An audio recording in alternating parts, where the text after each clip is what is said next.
music. There is no terrible way to win. There is only winning. We won't be out long. Take your time. Track's all yours. You ready? The name on the middle of that steering wheel should tell you that I was born ready. Hit it. Attaboy. Let me drive. I will make a fool out of you. I got a message for all of them. Shake and bake. What does that do? Does that blow your mind? That just happened. These cars, you sit in a box, a coffin, gasoline all around you. It isn't like it being inside a bomb. It's tough enough being a girl on the track. Living in my dad's shadow doesn't help much. You have to be kind to the car. You feel the poor thing groaning underneath you. No race was ever won in the first corner. I'm gonna give you an engine, low to the ground, extra big oil pan will cut the wind from underneath you. That'll give you 30 to 40 more horsepower. Every one of us has to find a reason to do this. You do it because you're driven. Brakes are warm. Tires are warm. I'll work in the cars and I'll drive and I'll eat and sleep and I'll work in the cars and I'll drive. Damn fast, and when he runs so close together, it requires fantastic concentration and rather special skills. I was beginning to think I'd never be anything more than a piston-happy lead-foot punk. Then this starts to happen. If you're going to push a piece of machinery to the limit and expect it to hold together, you have to have some sense of where that limit is. Besides, the best drivers don't dwell on the future or the past. The best drivers focus only on the present. They could never have imagined it, those pioneers who invented the automobile, that it would possess us like this in our imaginations, our dreams. I'm gonna give you a fuel line that will hold an extra gallon of gas. I'm gonna shave half an inch off you and shape you like a bullet. Somebody put it in your mind you gotta be perfect every time out or you're a failure. Well, forget that. Just forget it. Racing is in my blood. I was put on this earth to race cars. I accept every time I get in my car. There's 20% chance I could die, and I can live with it, but not 1% more. No, Nicky, don't bring the percentages into this. Don't be a pro. The minute you do that, you kill what's good about this. You kill the sport. And at that speed, your reactions can barely keep up with these sudden changes in direction. You ready to put away your toys and grow up? You want me to work the pit and you drive? Fine, we'll try that. The car's a living, breathing thing, and she's alive. If any of us imagined, really imagined, what it would be like to go into a tree at 150 miles an hour, we would probably never get into the cars at all. None of us. Are you ready to become a real race car driver? I am just as good as anybody out there on that track, and I don't need anybody to win my races for me. I wish my daddy were alive to see this, to feel this. And when we get you primed, painted, and weighed, you'll be ready to go out on that racetrack. You hear me? You're gonna be perfect. You don't understand what happens, do you? They make 10,000 cars, they make them exactly the same way, and one or two of them turn out to be something special. Nobody knows why. When I won it was probably the last time I ever felt pure victory. So it has always seemed to me that to do something very dangerous requires a certain absence of imagination. Because I'm quicker than all of you. Soon you will know what it is like to be defeated by the hands of somebody who is truly better than you. The only thing to do here is to drive just as fast as you know how and hope your car doesn't break. And if you no longer go for a gap that exists, you're no longer a racing driver. If you ain't first, you're last. There's 40 other vultures out there who managed to finish the race on their tires. You see Darrell Waltrip using up his tires? There's nothing I can't do with a race car. Oh, hell, isn't that what we're in this for? To stare death in the face and to cheat it? Come on, there's nobility in that. It's like being knights. Sometimes you could swear the whole thing's falling to bits. No pressure, nobody breathing down my back, just driving because I left it pure. On the other hand, I suppose potential problems are in the back of your mind all the time. So in many ways, I feel responsible for what happened. And You were, but trust me, watching you win those races while I was fighting for my life, you were equally responsible for getting me back in the car. You're so lucky. You sit there all closed in by machinery and bolts, precise things. There's hardly any room for you. It must be a nice, safe feeling. You gotta learn to trust something. Might just as well be the seat of your pants. A lot of people go through life doing things badly. Racing's important to men who do it well. When you're racing, it's life. Anything that happens before or after, it's just waiting. Well, we can drive. We can drive beyond the limits of the tires, the engine, the car, anything else. look out there is the perfect lap. No mistakes, every gear change, every corner, perfect. You see it. I just hope when you do, that I'm there to see it. Ask any racer, any real racer. It don't matter if you win by an inch or a mile. Winning's winning. But it isn't just business, is it? What we do. It's passion, love, which is why we are prepared to risk our lives for it. Racing. That's the name of the game, isn't it? Win or lose, put up or shut up. Why does everybody keep telling me what my problem is? That you get so emotional. You would never, ever say that to a guy. If you don't leave your feelings off the track, you're never going to get what you want. I'm a race driver, and I can win it on my own! Please let me race. Fine. Then let's race.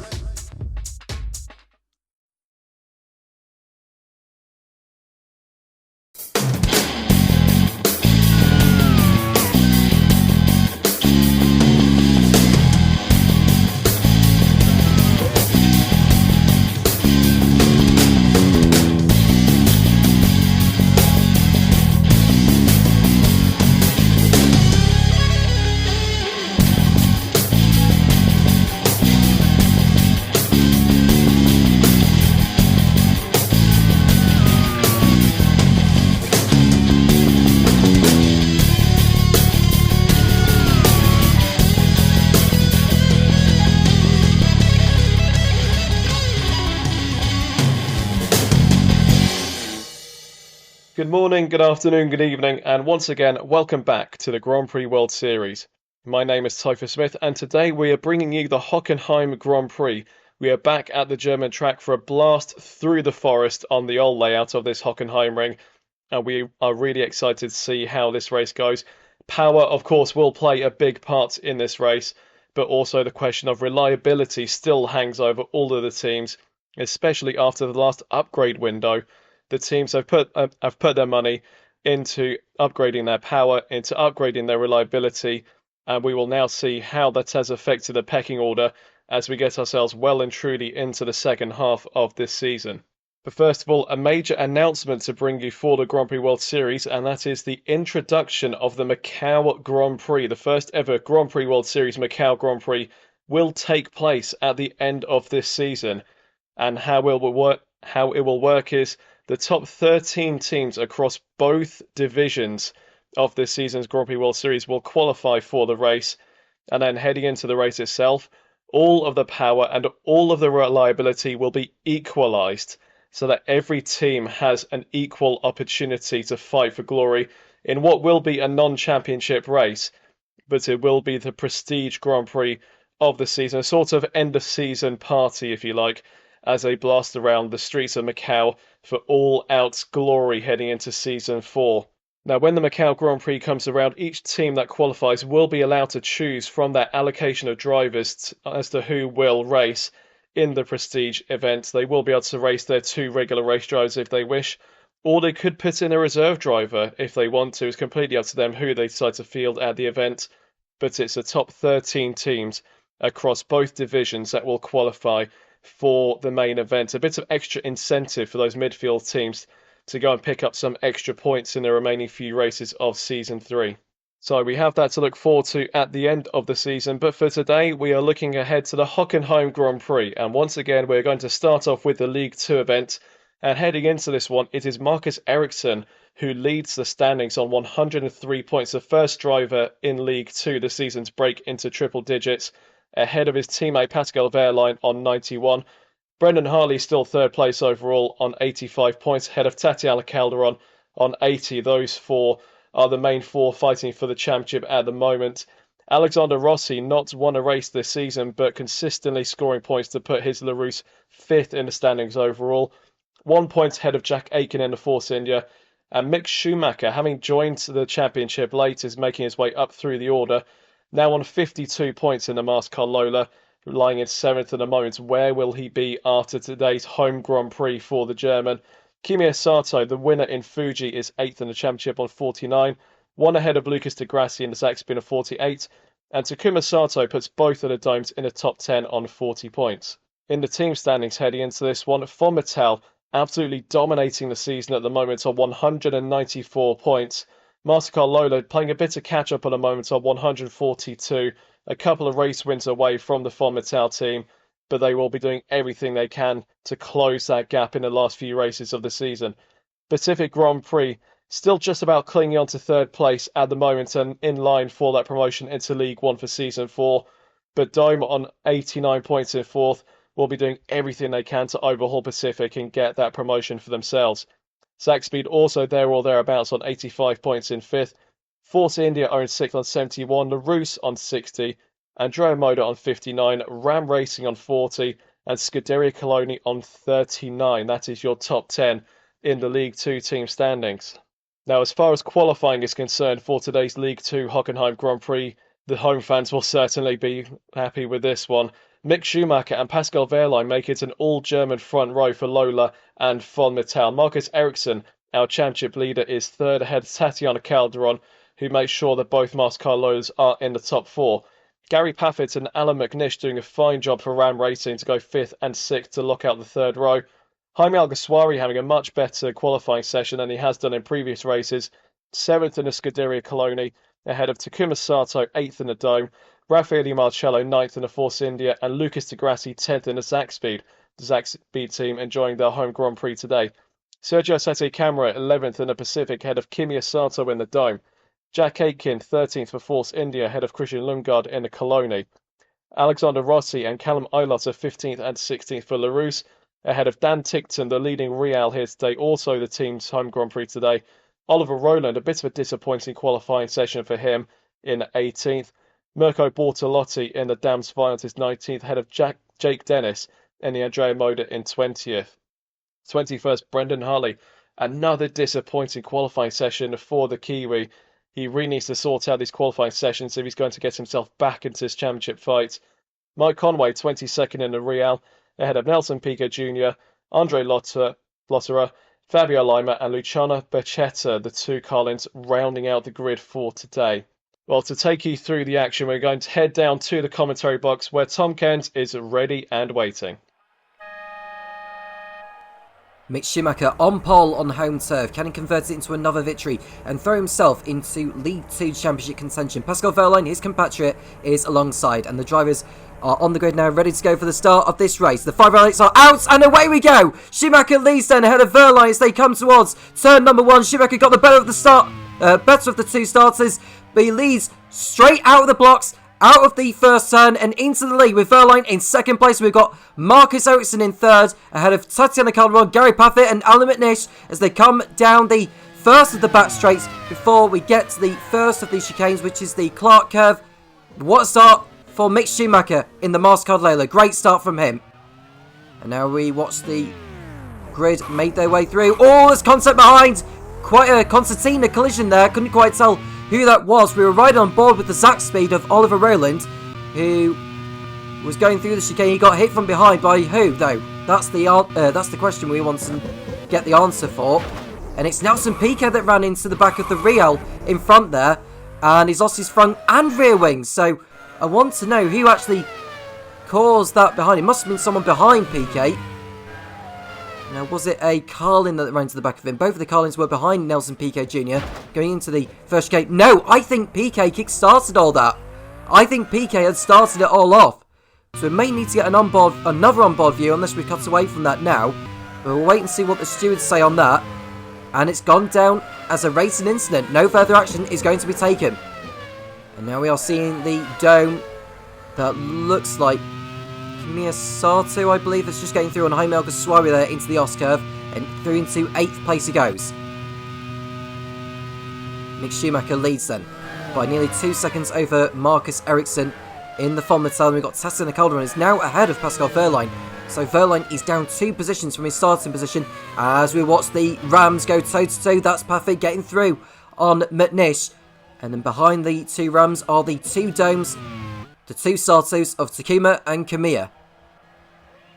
Now we are seeing almost a 3-car battle going into the stadium section there, and it nearly ended in tears, but thankfully it didn't. There was 2 side-by-side actions going on there. As Schumacher comes out of the last turn now. Can the MasterCard Lola retain its reliability all the way through? They are chasing von Mittal, but they are sitting rather comfortably in the promotion places as we speak. And we are riding on board with the dome of Kamiya Sato, who's just about to be overtaken by Jaime Alguersuari on the first of the back straights, coming out of turn 1. And that's Raffaele Marciello, I think, actually getting through on Alguersuari. He may be able to get through on... As we watch Jake Dennis, we've just seen a replay. Oh, that's a big stunt there for the Brit. So the Andrea Moda driver is off into the barrier and he is out of the race. And there's another retirement there for him. He's actually gone on quite a run, actually, of classified finishes as Dennis before today, but that accident there brings an end to just that. So Schumacher there, going through, and Nelson Piquet Jr. will have come into the pits at the end of lap 1 for repairs, and Brendan Hartley's just lost out there to the one of the Carlins. I think that might have been Luciano Piquet who's got through. That's Andre Lotterer who's got through at the Os curve, and he actually gets hit from behind by the Carlin. That is Piquet, and Hartley's dropped back from him, and we're about to see confirmation from the stewards what the penalty is going to be. It's a 10-second time penalty for Luciano Piquet for causing the collision and gaining the position as a consequence.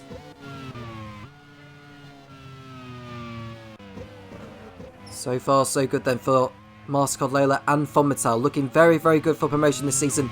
Fonmetal, who have finished on the podium in each of the last 7 races, which is an all-time record for a single team in the Grand Prix World Series. Mick Schumacher posting a new fastest up of the race.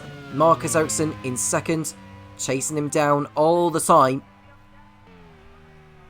As we watch Oliver Rowland come through the penultimate turn there. Don't know if he was carrying an issue for a moment, but it seems to have rectified itself now.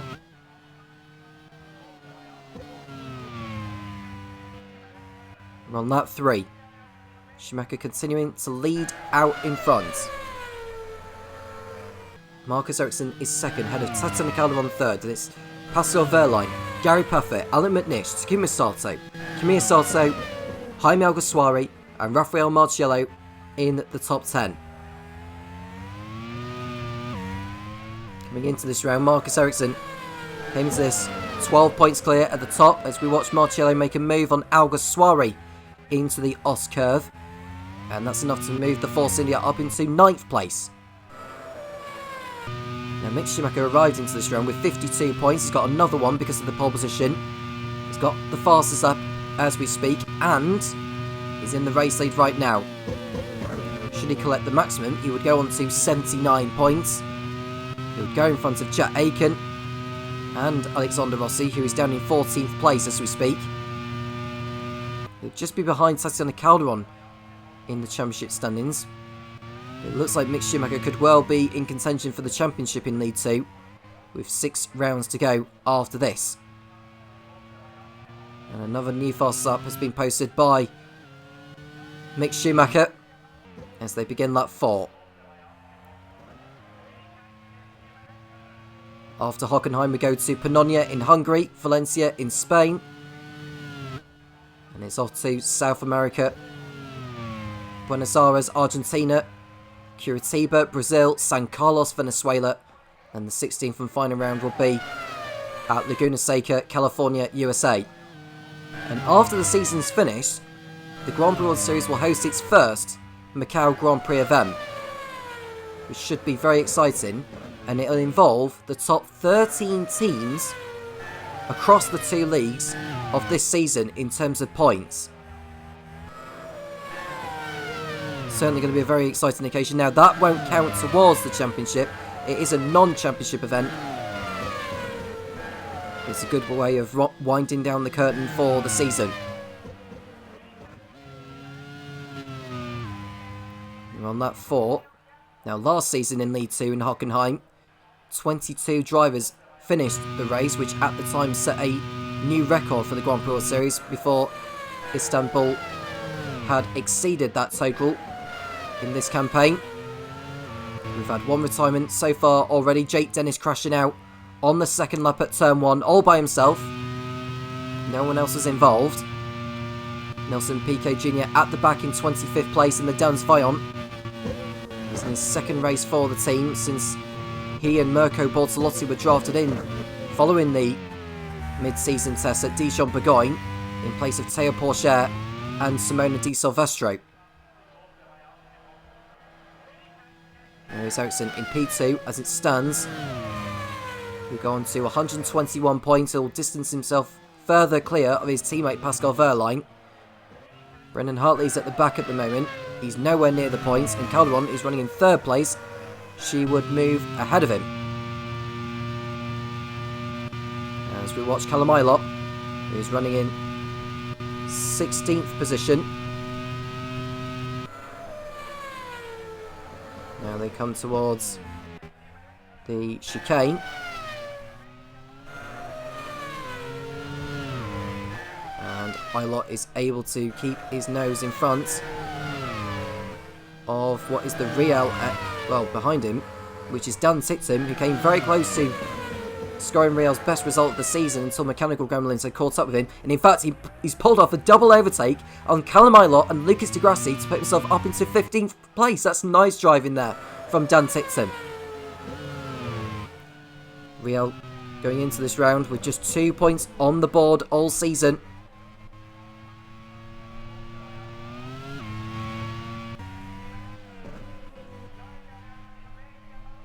Now behind Dams Viant, who are a long way ahead of him on 18 points.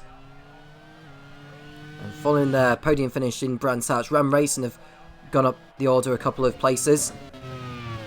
They are in 9th at the moment, and with the way Parfait and McNish are performing in this one, they could leapfrog ahead of Andrea Moda and LaRousse.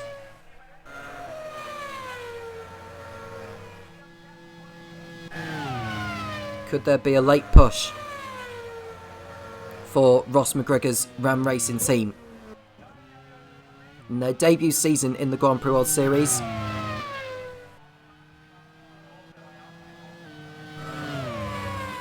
Looking at Mick Schumacher right now, who...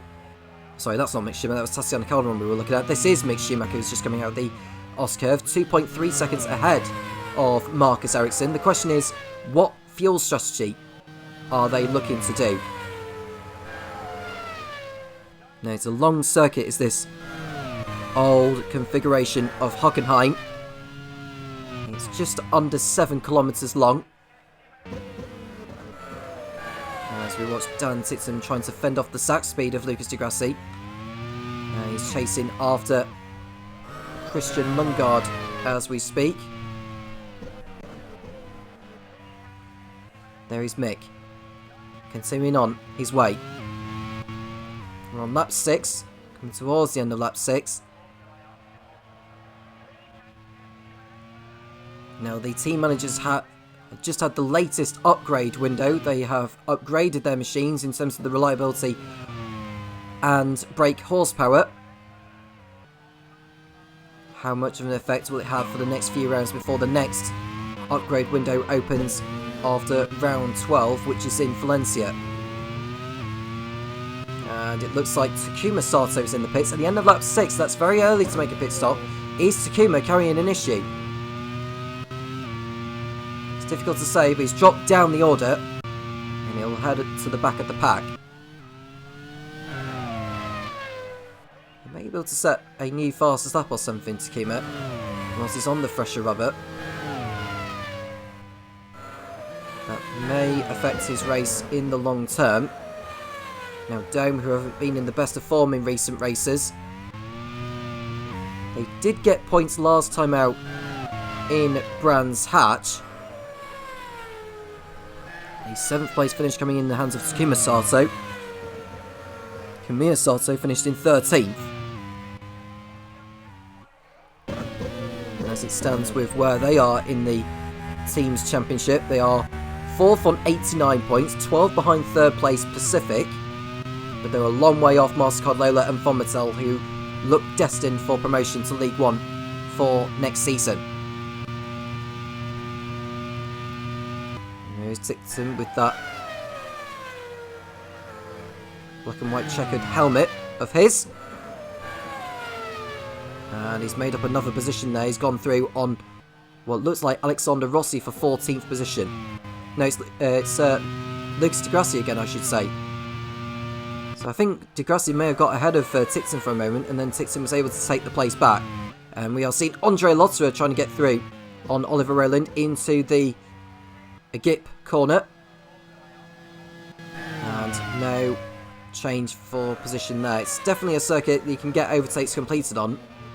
It's this old configuration of Hockenheim, which was around until 2001, before Hermann Tilke had designed a new layout for the following year, which has been used ever since. Formula 1 hasn't raced in Hockenheim since 2019. sure the German fans would love a German Grand Prix back there soon, but Formula 1 just doesn't seem to be interested enough in wanting to do that at this moment in time.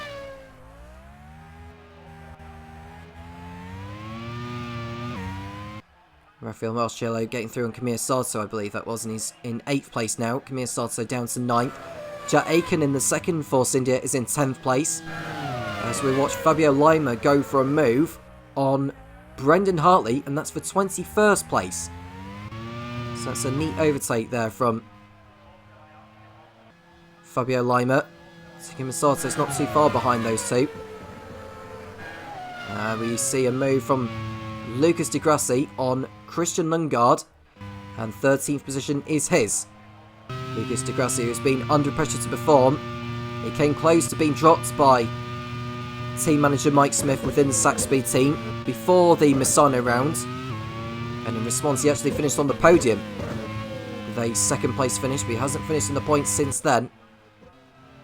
He's running in 13th now, but he's still got some work to do between now and the end of the race if he wants to keep Saxby's hopes of promotion to League One alive. There's no change at the front. We are not too far away from pit stops. We are on lap 9. It's a 34 lap race, 75% of what would be a Grand Prix distance of this circuit. We see a move on that will be Dan Ticktum on Christian Lundgaard for 14th place, and it looks like Callum Ilott was trying to get through at the same time, but to no avail.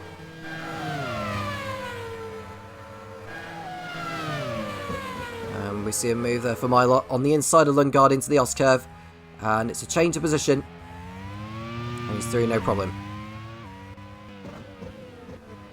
There is Calderon, who picked up her first non-finish of the season last time out in Brands Hatch after she caught the curve at Paddock Hill Bend, which had thrown her off the circuit. And Ericsson's in the pits at the end of lap number 9. Now, is that a scheduled change of tyres? I think it must be. He was running in 2nd place before he darted into the pit lane, did the Swede. Where is he looking to filter back out? You want at least 30 seconds for a pit stop here on this circuit, although Ericsson may get out in front of Alguersuari. He's just been overtaken by Marcello, but Alguersuari is in front of Ericsson, but Ericsson will be on the fresher tyres and will easily go back in front. I think Alguersuari may be carrying an issue here because he's allowed Ericsson and Kamir Sato to go through rather easily. Now, if Alguersuari is carrying an issue, that's a terrible shame because he was running up in the points before that issue, and it looks like he's going to be out of this race because he's pulling to the side on the exit of the Clark curve, and Jaime Alguersuari's German Grand Prix, or Hockenheim Grand Prix I should say, is about to come to a close. What a shame there for the Coloni team.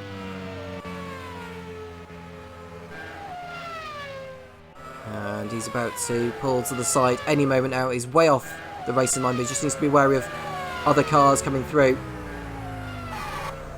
And he's out of the race. Alguersuari becomes the 2nd retirement here in Hockenheim.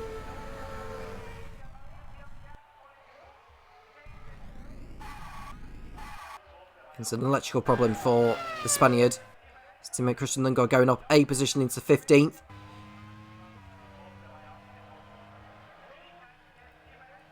And there we can see Mick Schumacher leading Tatiana Konowitz. So Marscod 1 and 2 on track, but neither of these two have pitted yet.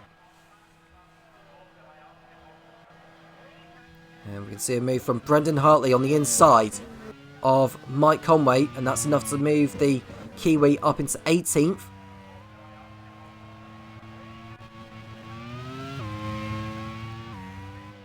So coming through the quick chicane before the end of the lap. Now, Hartley's teammate Sergio Setecamera is currently in the points, as we can see Marcello, who's just in front of Ericsson in the... Oh, and that's Ericsson pulling off! Ericsson's got a problem and he's out! And it's a loose wheel for the Swede. Shortly after his pit stop, Marcus Ericsson in the Fonmetal retires on lap 11. He'll have to hope the same doesn't strike his teammate Pascal Wehrlein, who's still going in third place. But Ericsson, who was looking good for another podium today, who won last summer in Brands Hatch, the championship leader in League 2, is out of the Hockenheim Grand Prix. And Mick Schumacher and Marcel Lola will be very pleased to see that. There's a good opportunity. Oh, and that's Piquet running wide at the Clark curve. Spins the car around and want to rejoin safely though, will the Brazilian. He's got the car turned around now. And he's out and he's on his way again. Just looking at a replay of his spin there. Yeah, there's no other cars around him, so he'll be able to rejoin safely. Cost Piquet Jr. even more time. He's had a day to forget already. He's been in the pits at the end of lap 1 for a new front wing and rear wing. And it hasn't got any better for him here.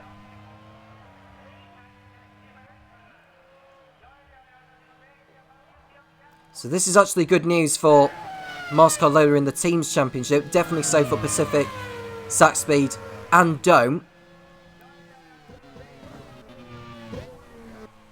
There's a long way to go yet in this race.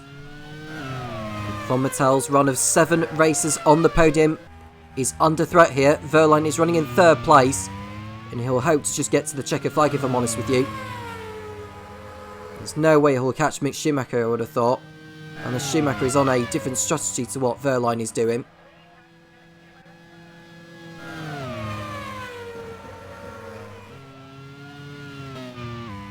And there's Schumacher coming out of the centre curve. Heading down towards the Agip corner. Wehrlein 3 seconds behind Calderon in the fight for second. Now, Marcel Lola have never achieved a 1-2 finish in their history in the Grand Prix World Series. Could today change just that? When will any of these be pitting, I wonder? Well, Schumacher's not in the pits, neither is Calderon, and neither is Wehrlein. We have completed lap 12. We are over a third of the way through now. Gary Paffett and Alan Manisha in 4th and 5th places. Now that would be 22 points coming in the way of the team, should they stay there. Which would move them on to 62 points. And with the positions as they are, they would go in front of Andrea Moda and LaRose.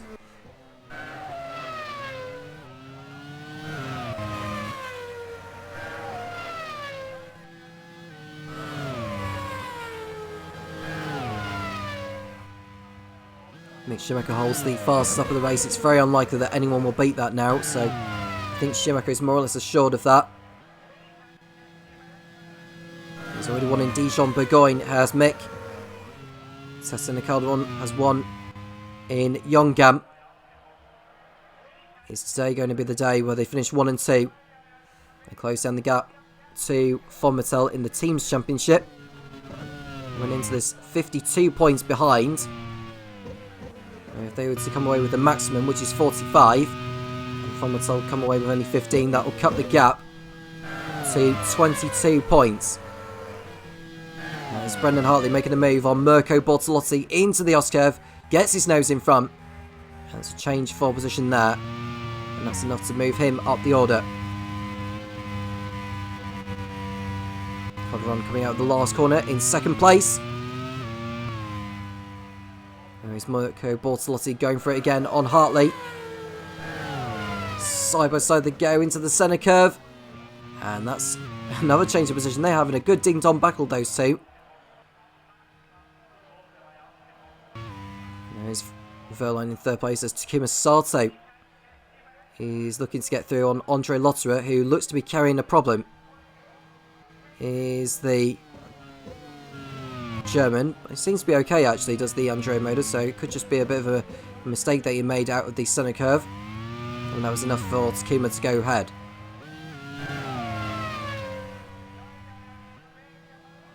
Well, there is Schumacher in the lead. The two Force Indians are in 6th and 9th places. Ed Spencer's team will be very happy with this one. They're trying to close down on Zack Speed and Dome. And potentially Pacific. We go back to the battle between Takuma Sato and Andre Lotterer. This is for only 20th position. And Lotterer, who hasn't pitted in this race, Sato has done. And Lotterer isn't making it easy for him. Bicchetto is running in 22nd place. He's got a 10-second time penalty for causing a collision and gaining position with Brendan Hartley.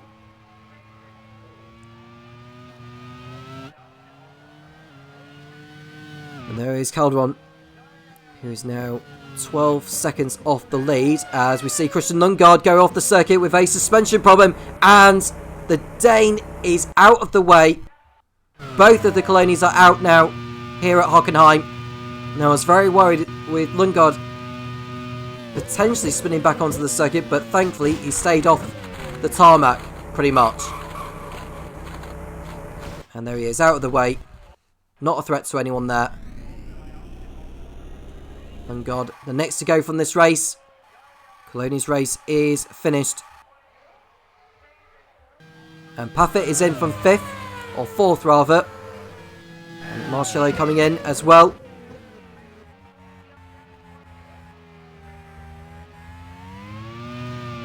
I think Paffett will rejoin in front of Bortolotti. Is he going to rejoin maybe in front of Rowland perhaps?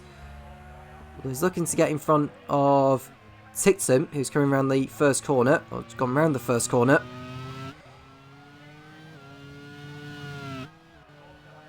And Marcello will rejoin in 15th position ahead of Conway. Or behind Conway, I should say. 4 drivers now out of this one. Lundgaard, Ericsson, Alguersuari and Dennis.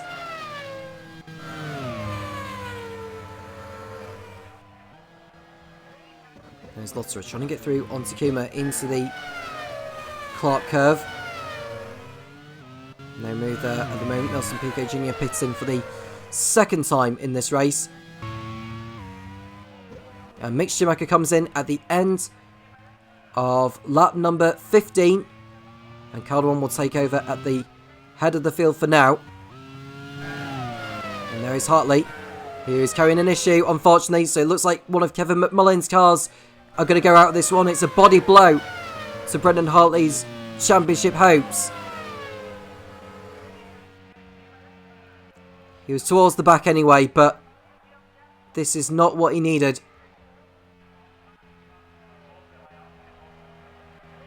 So just sets the camera in 6th place currently, but Hartley is out of the race.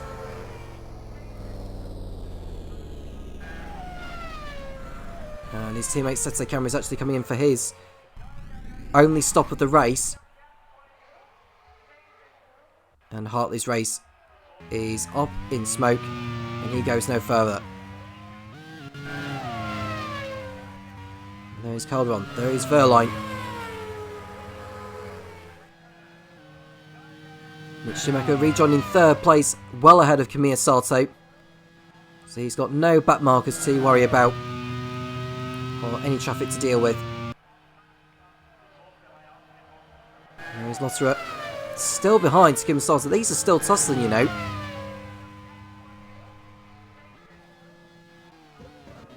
Lotterer up the inside of Takuma, but can't make the move stick. Sets the camera, who has just pitted. He's looking to get a move on here and make a move of his own.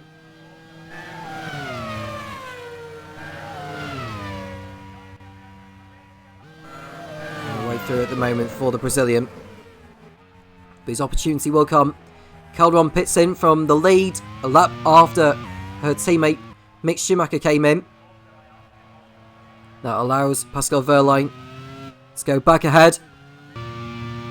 I'll take over the lead for now. And Cardron should rejoin in front of Kamir Sato.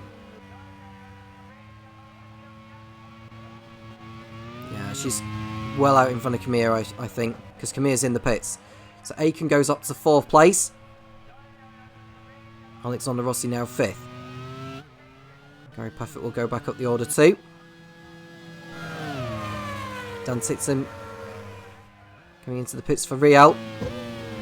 And Becchetta is slowing with the problem in the Carlin. He was right at the back anyway. He's not going to make it to the checker flag, unfortunately. And he pulls to the side and he's out of the race. And it's been a race to forget for Carlin so far. And Ross Brown, or Perry Brown I should say. There's a puncher there for Becchetta's confirmation as the cause of him slowing down.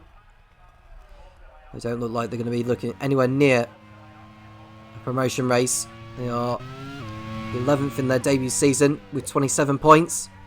A long way behind. And Verline comes in for his only stop at the end of lap 17. So Mick Schumacher will take over the lead of the race. And Caldron will go back up into 2nd.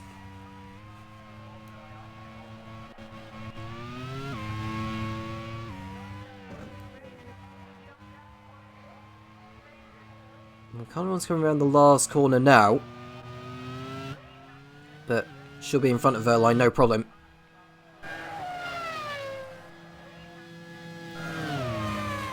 So Verline rejoins in 3rd place, which I think is going to be the best that Von Metal are going to achieve today. Unless something happens to Schumacher and Calderon up front. Aiken and Rossi are in the pits together. That moves Paffett and McNish back up to 4th and 5th places on merit. Bortolotti heading into the pits, which will allow Marcello to go through into 6th position.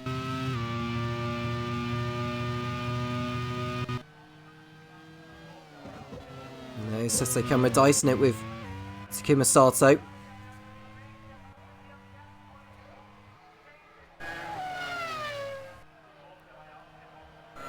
Down the back straight they come.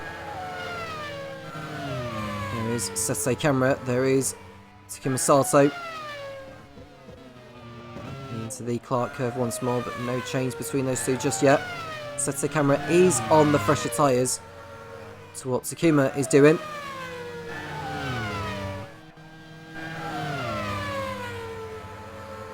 He goes up the inside, does Sergio Sete Camera, he goes for it. And he is due up to 9th position, is the Brazilian.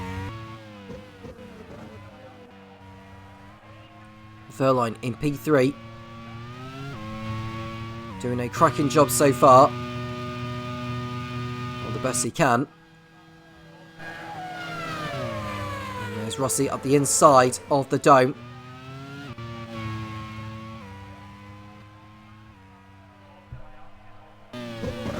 As we watch Mick Schumacher go through the Clark curve. I think he was lapping a car. I think it might have been Nelson Piquet Jr. he was putting a lap on.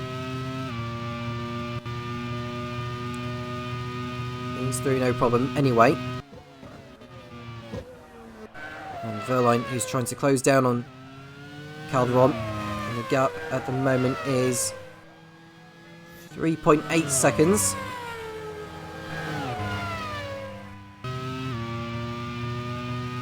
There is Lucas Di Grassi behind Takuma Sato. Cannot find a way through, but he may get back into the slipstream of the Japanese pilot. And he's looking for the move, he's looking for a way past. And he goes in front. Does Lucas Di Grassi. And 11th position going to the Saxby pilot. Behind Takuma Sato is Dan Tictum, who has pitted in this race. I think pretty much everyone has done at least one stop.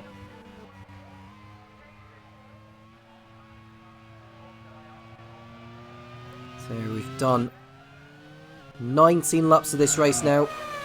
With Schumacher continuing to lead. gap between him and Calderon is 13 seconds. And the closest battle we've got on circuit, really, probably say it's between Degrassi and Takuma Sato, but Degrassi's already got through on Sato. So there's not really a lot going on right now. Not a lot of overtakes as far as we know. As we watch Andre Lotterer coming out of the sweeping right-hander after the Os curve. He's in 19th position, only Nelson Piquet Jr. is behind him.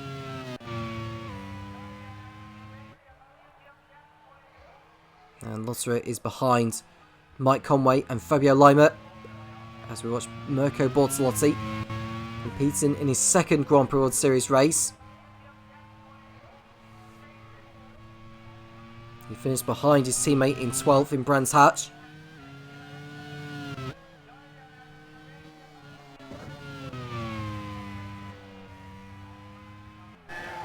As we watch Sergio Sette Camera go off the circuit, runs wide, and that allows, well, almost allowing Alexander Rossi through there.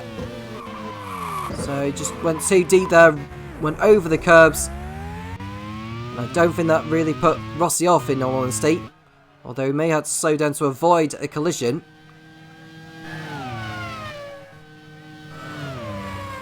And is Rossi going to get through here? Sette Camera looking to hold him off for now. And he does so.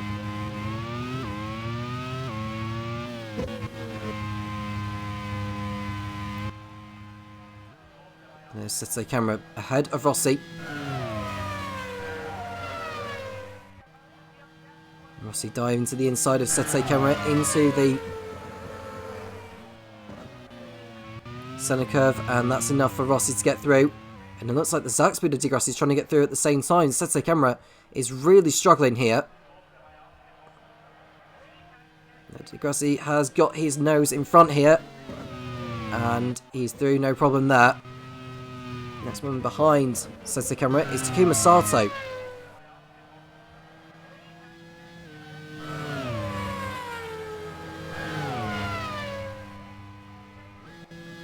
Lap 21. Schumacher 14 laps away from a home victory. And pushing Von Mattel, well, pushing Master Lola ever closer to promotion. And looking at their rivals, Pacific don't seem to be scoring any points. Saxby look to get 1. Don't seem to be on course for 6 points.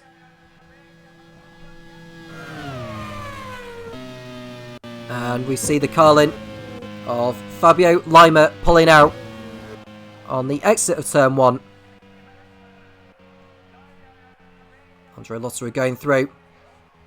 And that's the end of the race for Carlin. Both of their cars are now out. I think that's the first time in the Grand Prix World Series that neither car has made it to the checker flag.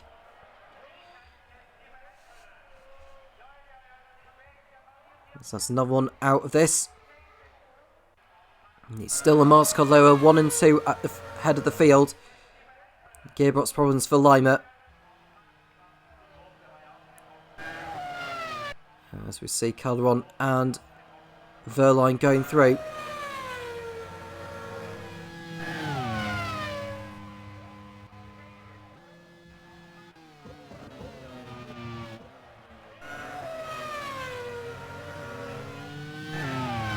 Rossi's running in 9, Degrassi 10, Sette Camera, Kim Studs and Dan Tipton all fighting towards the lower end of the points. It doesn't look like anything's going to change between Marcello, Kamiya Sato and Jet Aiken, although Aiken is 1.5 seconds behind Kamiya.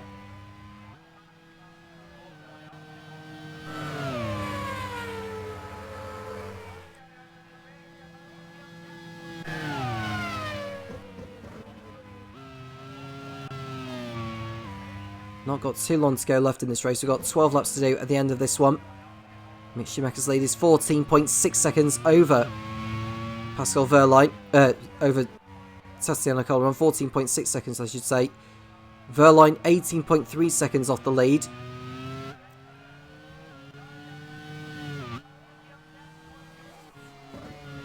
As it stands, as I've already mentioned, Moscow will be closing in on Fomitel. They'll be 22 points behind them. But they distance themselves further away from 4th place Dome and 5th place Sax Speed. And it looks like Kamir Sato, is he in front of Jet Aiken still? He is still in front of Jet Aiken. Just looking at the positions, it's almost like they're changing all the time, but they're not, as we speak. Fomitel will still be distancing themselves clear of the likes of Pacific Dome and Sax Speed. They will be, as it stands, Dome getting 6 points for Kamir Sato. He will be 114 points ahead, which is nearly the equivalent of 3 maximum scores.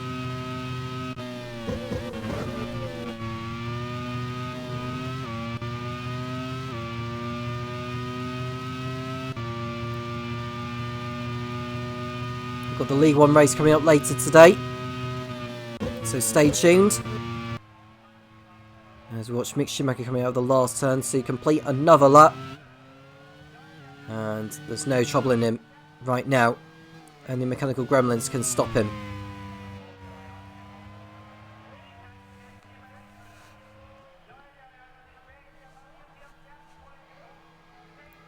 He's only that's the one car in this race, that's Nelson Piquet Jr.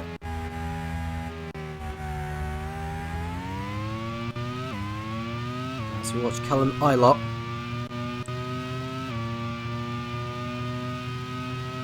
He's running in 14th position behind Dan Tixon. Behind Ilott is Mirko Bortolotti.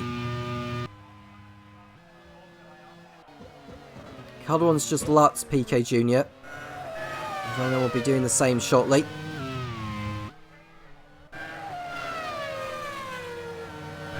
As we watch.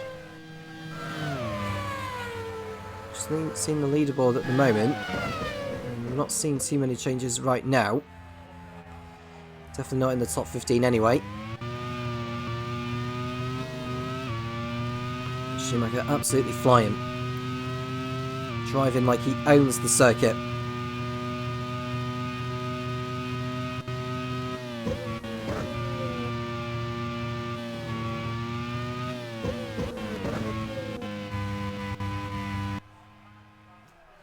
As Mirko Bortolotti makes a move on Callum Ilott towards turn number 2.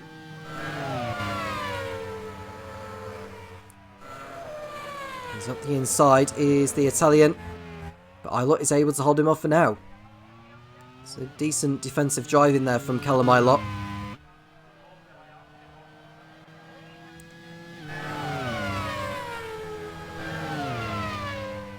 But Bortolotti's not giving this up. He's up the inside and through into 14th position he goes. Behind Ilott is Oliver Rowland. And we're seeing Verline putting a lap on Nelson Piquet Jr. as we see Sette Camera running wide a little bit on the exit of the centre curve and getting away with it. It doesn't look like Pacific are going to be coming away with any points here. They were on a streak of 3 races in the points, but today, at the moment, is going to end that unless something happens in the final laps.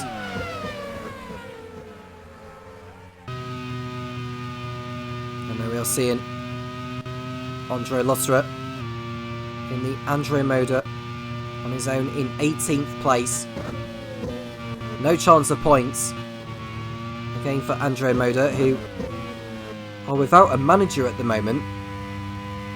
So if there's anyone out there that wishes to take the services of Andre Moda until the end of the season, then do let us know. There is the Discord that you can see on the YouTube description if you want to join, which is the Retro Racing Managers League Discord server.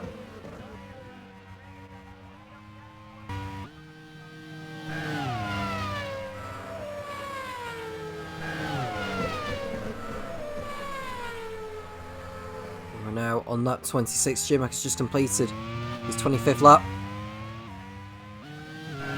Continuing to dominate in this.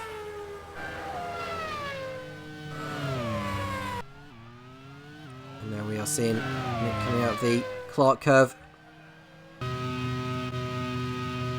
Jack Aiken looking to get through on Kamir Sato as we watch Ali McNish try and catch his teammate Gary Paffett.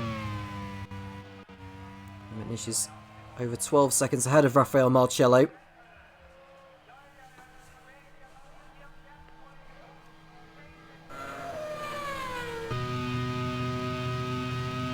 There is Mick in P1. Calderon will be very happy with her second place here. And now we are seeing Jack Aiken pull off a move on Kamir Sato as they go side by side into the first chicane of the lap. And Aiken looks to have it here. Up the inside goes Jack Aiken. And that's an excellent overtake from the Brit to put him up into 7th place. Force India are on course for 2 cars in the top 7.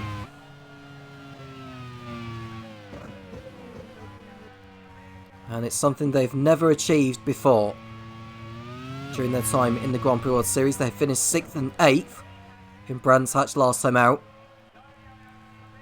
They've been in a good run of form in recent races. They've had a decent season so far.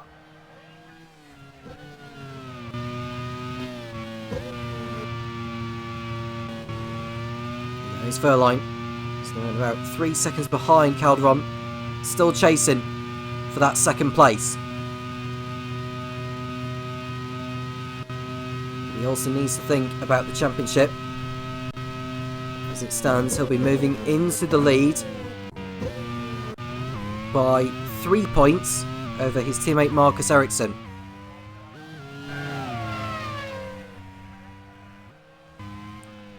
And we've seen an overtake there. Is that Sete Camera going slowly? I think it is, because Takuma Sato got through on him rather easily. I think Sete Camera will be in the pits at the end of this lap. Yeah, Sete Camera's just been overtaken by Dan Titson now, so he'll be in the pits. And Pacific's day is pretty much done and dusted, if I'm honest. Sete Camera comes in. And Kevin Mullen's going to be without points again today, unfortunately.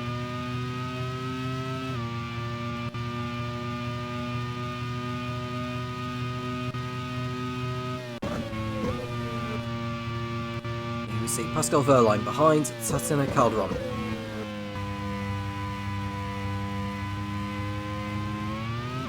Schumacher going over the line to start another lap. 7 laps to go for him. There's going to be 2 wins in the last 3 races for him. He's just lapped Sergio Sete Camera. He's now behind Andre Lotterer. He's down to 18th place. Is Sete Camera.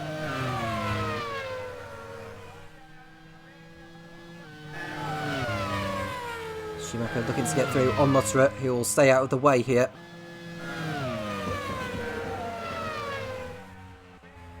So Schumacher is through on Lotterer, his compatriot. And there's Verline, looking good for a podium on home turf. We've wished that Marcus Ericsson had stayed in the race, but at the same time, he is on course for 5 points finishes in a row, which I believe would break the record for the most consecutive points finishes by a single driver.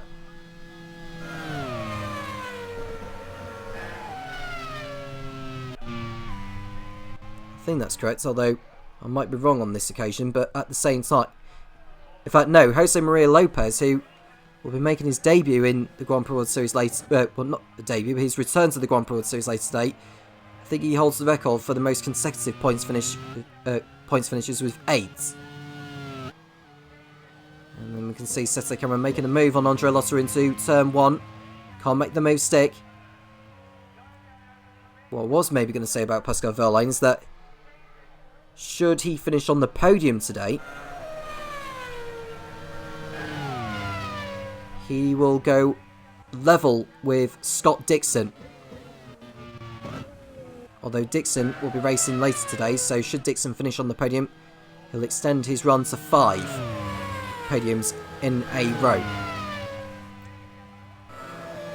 And Saturday Camera, I believe, has got through on Andre Lotterer, and he's through into 17th position. He'll be on much fresher tyres than Mick Schumacher will be, so if he can try and catch up to him, he may be able to get through on another car or two before the race is over. Verline in P3. The gap between him and Calderon is down to less than 2.7 seconds. The race for second may not be over yet.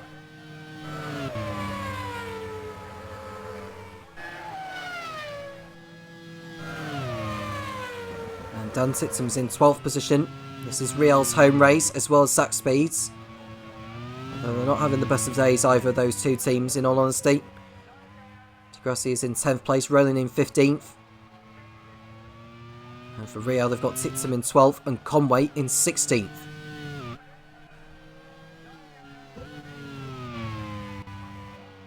Schumacher going through turn 1.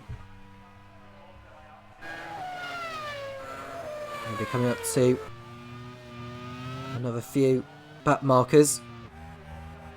As we see Lucas Degrassi getting a little bit squirrely through the OS curve, but getting away with it. He's in 10th place, on course for a point.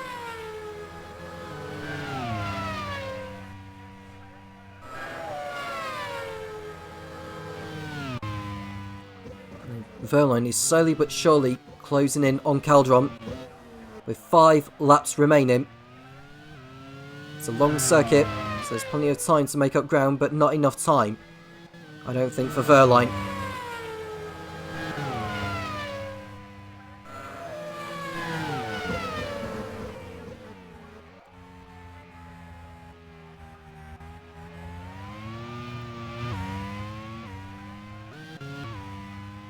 We go back to Mick Schumacher. He's not too far away from victory. The Mastercard Lola's third victory of the campaign. Calderon winning out in Yongam, Schumacher winning out in Dijon-Bourgogne. It just seems to me like it's between Mastercard Lola and Fomitel who are going to be winning the races between now and the end of the season in League 2. Go back to Pascal Verline, who's in P3 behind Calderon.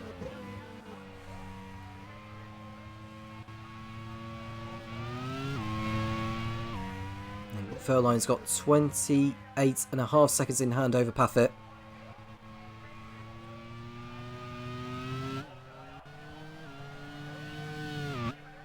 Over the line he goes to start another lap.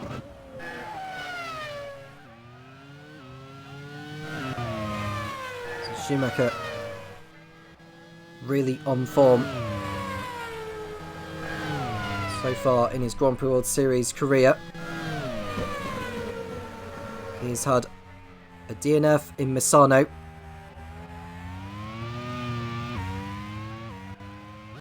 a 7th place finish in Istanbul. In fact, we'll go in chronological order. It's a non-finish in Kyalami, 7th place in Istanbul, non-finish in Misano, a win in Dijon-Bourgogne, and 2nd in Brands Hatch. With the way things are going here, he's on course to make it 2 wins in the last 3 races.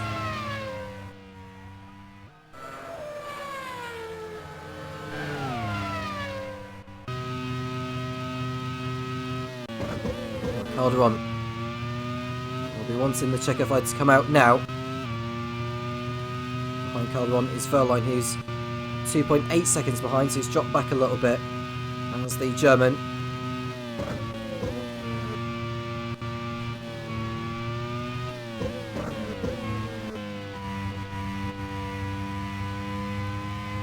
So out of the Sats curve they come. Everyone will have completed 90% of the race leader's distance, or the full distance. So they will all be classified as finishes, whatever happens now.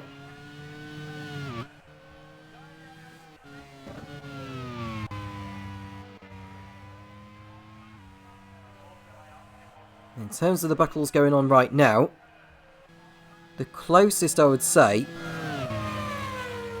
you're probably looking at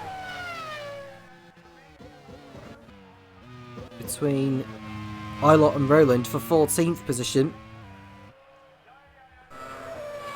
Now, just ahead on the lead lap, but they could well be lapped before this race is over by Mick Schumacher. They're all very much spaced out now. You see Mick Schumacher coming out of the centre curve behind Mike Conway as he makes his way through the Agip corner. And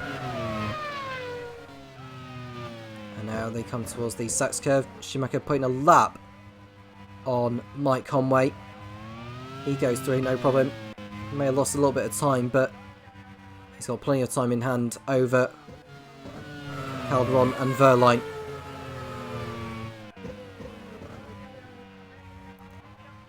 Two laps to go then for Mick. What a day this is going to be for Marcus Johansson to see though. His cars 1 and 2.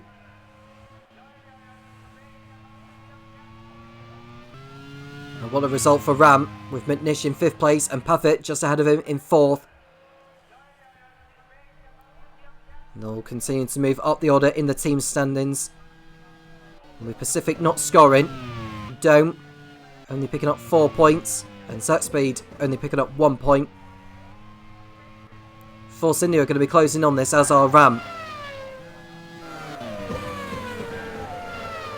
Force India are going to be collecting 14 championship points, which will move them just 1 point behind 5th place Zach Speed. And Dome will move to within 8 points of 3rd place Pacific. The battle for the 3rd and final promotion spot looks to be going to the wire. I think the top 2 is effectively sewn up. It's just a matter of when both Von Mattel and Mars Colella will be going up.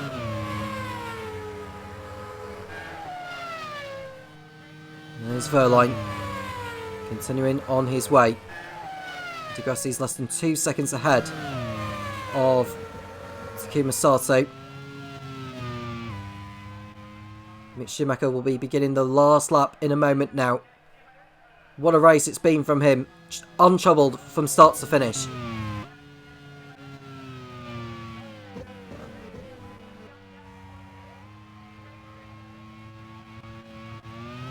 We'll be putting a lap on Oliver Rowland in a moment. There we go, look. So Schumacher gets through on the Brit, no problem. The next man to lap is Callum Ilott, although he'll probably run out of time to do that. And there is Calderon in 2nd place, Verline in P3.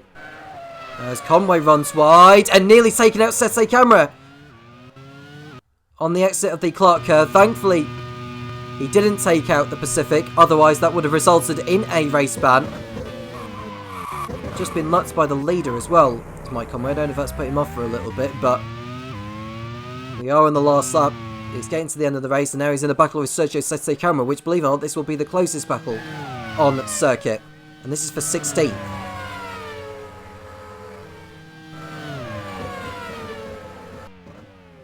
And Sete Camera looking to go for it, but to no avail. But I want to go back to Mick Schumacher because he is about to complete the last lap and complete a memorable victory in front of his adoring German fans.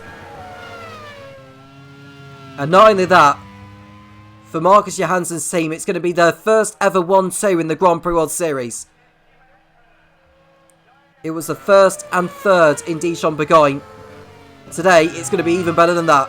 1 and 2, pole position and fastest lap. Maximum points here in Hockenheim. Mick Schumacher trying to get through on Callum Ilott to lap, but he doesn't need to do that. Mick Schumacher for Mastercard Lola comes through to win his home Grand Prix. He wins the Lead 2 Hockenheim Grand Prix.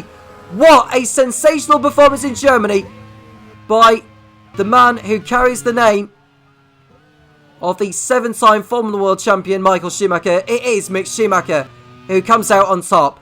Tatiana Calderon in second place, completing a Mars Card Lola 1 and 2. Verline continues Von Mattel's run of podium finishes in consecutive races. That's 8 in a row now for Ewan Gale's team. They edge ever nearer to promotion in League One once more. Now it's Nelson Piquet Jr. crossing over the line. A lonely race for him, but at least he's got to the checker flag. But we want to go to the Rams because Gary Paffett and Alan McNish are going to complete the team's best ever result. 4th and 5th for them. They will be pleased with this. As will Ross McGregor. He can dream about challenging for promotion. As will Ed Spencer. Because his Force India squad are going to be 6th and 7th with Marcello ahead of Aiken. And behind those two will be Kamir Sato in the Dome in 8th. Alexander Rossi in 9th. And Lucas Di Grassi picking up the last point in 10th position for Zach Speed. Takuma Sato just missing out in 11th. With Dan Titton with his best result in the Grand Prix World Series in 12th. At least that's something that Ed Hunter will be satisfied about. Mirko Bortolotti in 13th position. And the last driver on the lead light will be Callum Ilott in 14th place. But there is your race winner. It is Mick Schumacher for Mars Card Lola on home turf in Germany. Congratulations to Mick. Tatiana Calderon in second place, running off a 1-2 for the team ahead of Pascal Wehrlein. Then we got Gary Paffett and Alan McNish running off a brilliant day for Ram in 4th and 5th. Force India getting 6th and 7th with Marcello ahead of Aiken. Kamir Sato 8th, Alexander Rossi in 9th, and Lucas Di Grassi in 10th place in the Zach Speed. Takuma Sato in 11th after his problem in the early stages of the race. Dan Titton 12th with Mirko Bortolotti in 13th, Callum Ilott in 14th place. Oliver Rowland, Mike Conway, Sergio Sette Camara, Andre Lotterer and Nelson Piquet Jr. were the rest of the finishers. Fabio Lima retired with gearbox problems, as we look to the rest of the non-classified finishers. Luciano Becchetta, Brendan Hartley, Christian Lundgaard, Marcus Ericsson, who we lost due to a loose wheel, Jaime Alguersuari and Jake Dennis were the rest to not make it to the checker flag. Mick Schumacher got the points for the fastest lap and for pole position. It's the perfect day for team manager Marcus Johansson of the Mars Card Lola team. How does that affect the standings in League 2? It's time for Topher Smith to run down on just that. The League 1 race is coming up very, very shortly. A huge result there for the Mars Card Lola team, first and second at the Hockenheim Grand Prix, and the home fans celebrating Mick Schumacher's victory there today. Pascal Wehrlein not quite able to make it, 2 Germans in the top 2, but an extra German on the podium in 3rd will no doubt be a welcome sight for the adoring fans here at Hockenheim. And as far as the championship is concerned after that race, Pascal Wehrlein has moved into the lead past his teammate. It is still a Von Mattel 1-2, 106 points to 103. Wehrlein ahead of Ericsson there. Tatiana Calderon is 3rd on 98 points, not quite breaking the 100 barrier just yet. Brendan Hartley hangs on to 4th overall on 85 points. And Mick Schumacher working his way up there after victory to 5th place, 79 points, and he's well and truly embedding himself into his title fight now. Jack Aitken is 6th in the Force India ahead of Alexander Rossi in the Larousse. Kimi Sato, Lucas Di Grassi and Takuma Sato still in the top 10 as we head away from Hockenheim and look ahead to the remaining few races of the season. And in the team standings, Von Mattel on 209 points, but Mastercard Lola has closed in that gap. They are on 187 points, 22 points between them. It's getting very close now, less than a race win between Von Mattel and Mastercard Lola, and it is well and truly between those two teams now as to who will come out with the title glory at the end of the season. Pacific Grand Prix are still 3rd, but 8 points ahead of Dome there. That battle is heating up for the final promotion spot, but they are bringing Zach Speed and Force India along with them. It's turning into a 4-way fight for that remaining promotion spot, and we will keep an eager eye on that for the last few races. Larousse are 7th on 62 ahead of Ram, also on 62. Larousse ahead on Countback. Andrea Moda and Scuderi Coloni round out the top 10 on 59 and 39 respectively, while Carlin, Damsvayant and Real having seasons to forget at the moment, especially Real, their home race not bearing any fruit for them as they remain on 2 points for the season. And with the quality of drivers they have, they should be scoring more points than that, but not a lot of power in the car at the moment. and Ed Hunter, I'm sure, looking ahead to next season with eager anticipation that he can get some more points on the board and fight for the championship next time around. But we now look ahead to the League One race here today, and a few driver changes to bring you before we get stuck into this one. First of which is at the Simtek team. Stoffel Vandoorne, a race winner in the Grand Prix World Series, has been dropped down to reserve role, and Scott Woodward has brought on board a new reserve driver and giving him a go straight away in the race seat, and that is Luke Browning, the more recent real-life Macau Grand Prix winner. Huge congratulations to Luke Browning, by the way, for that victory. He will now make his debut in the Grand Prix World Series with the Simtek team alongside Scott Dixon, and who better to mentor you for your debut in this highly competitive championship. We will see how he gets on when it comes to the race. And at the Manor team, Kamui Kobayashi has been demoted down to reserve role and replaced by the returning Jose Maria Lopez. Now, Lopez finished second in League Two last season, having not scored any victories, but consistently scoring points made him the vice champion. And amazingly, a lot of people were shocked by this, he was never picked up for a race seat for Season 3. Well, Sam Hall has now picked him up for a race seat to see how he gets on, having had a few races out. Can he get Manor up there fighting for those higher reaches of the point standings and bring them some more podiums and maybe even a race win? We will see how Lopez gets along on his return. Has he lost any speed in the Grand Prix World Series since his Eurobrun days? Well, we certainly hope not. It's going to be hugely competitive for the Argentine to prove that he needs to be on this grid. And finally, at the BAR team, Antonio Giovinazzi getting another go in the car, but this time replacing Sean Gelael, who picked up a race ban last time out in Brands Hatch, and Giovinazzi giving another chance to prove that he deserves a full-time race seat in this championship. Now, before we take a look at the grid, let's have a quick look at the drivers' standings. Scott Dixon, our reigning champion, is also our championship leader on 126 points. Nick de Vries is second on 80 ahead of Will Power on 64. Pato O'Ward, his race victory at Dijon-Bourgogne earlier in the season brought him into title contention, and he's on 62 points in fourth. Romain Grosjean, fifth on 60 points in the Manor.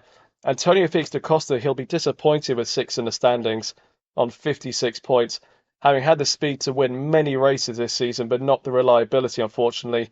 The same fate also befalling his teammate Nick de Vries at a few races this season. Sebastian Buemi is seventh in the Leighton House ahead of Haley Arcacha-Neves on 37.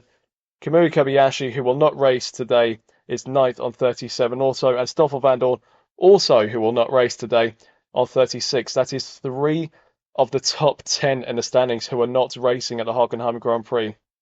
Actually amazing how the driver changes can work in this championship.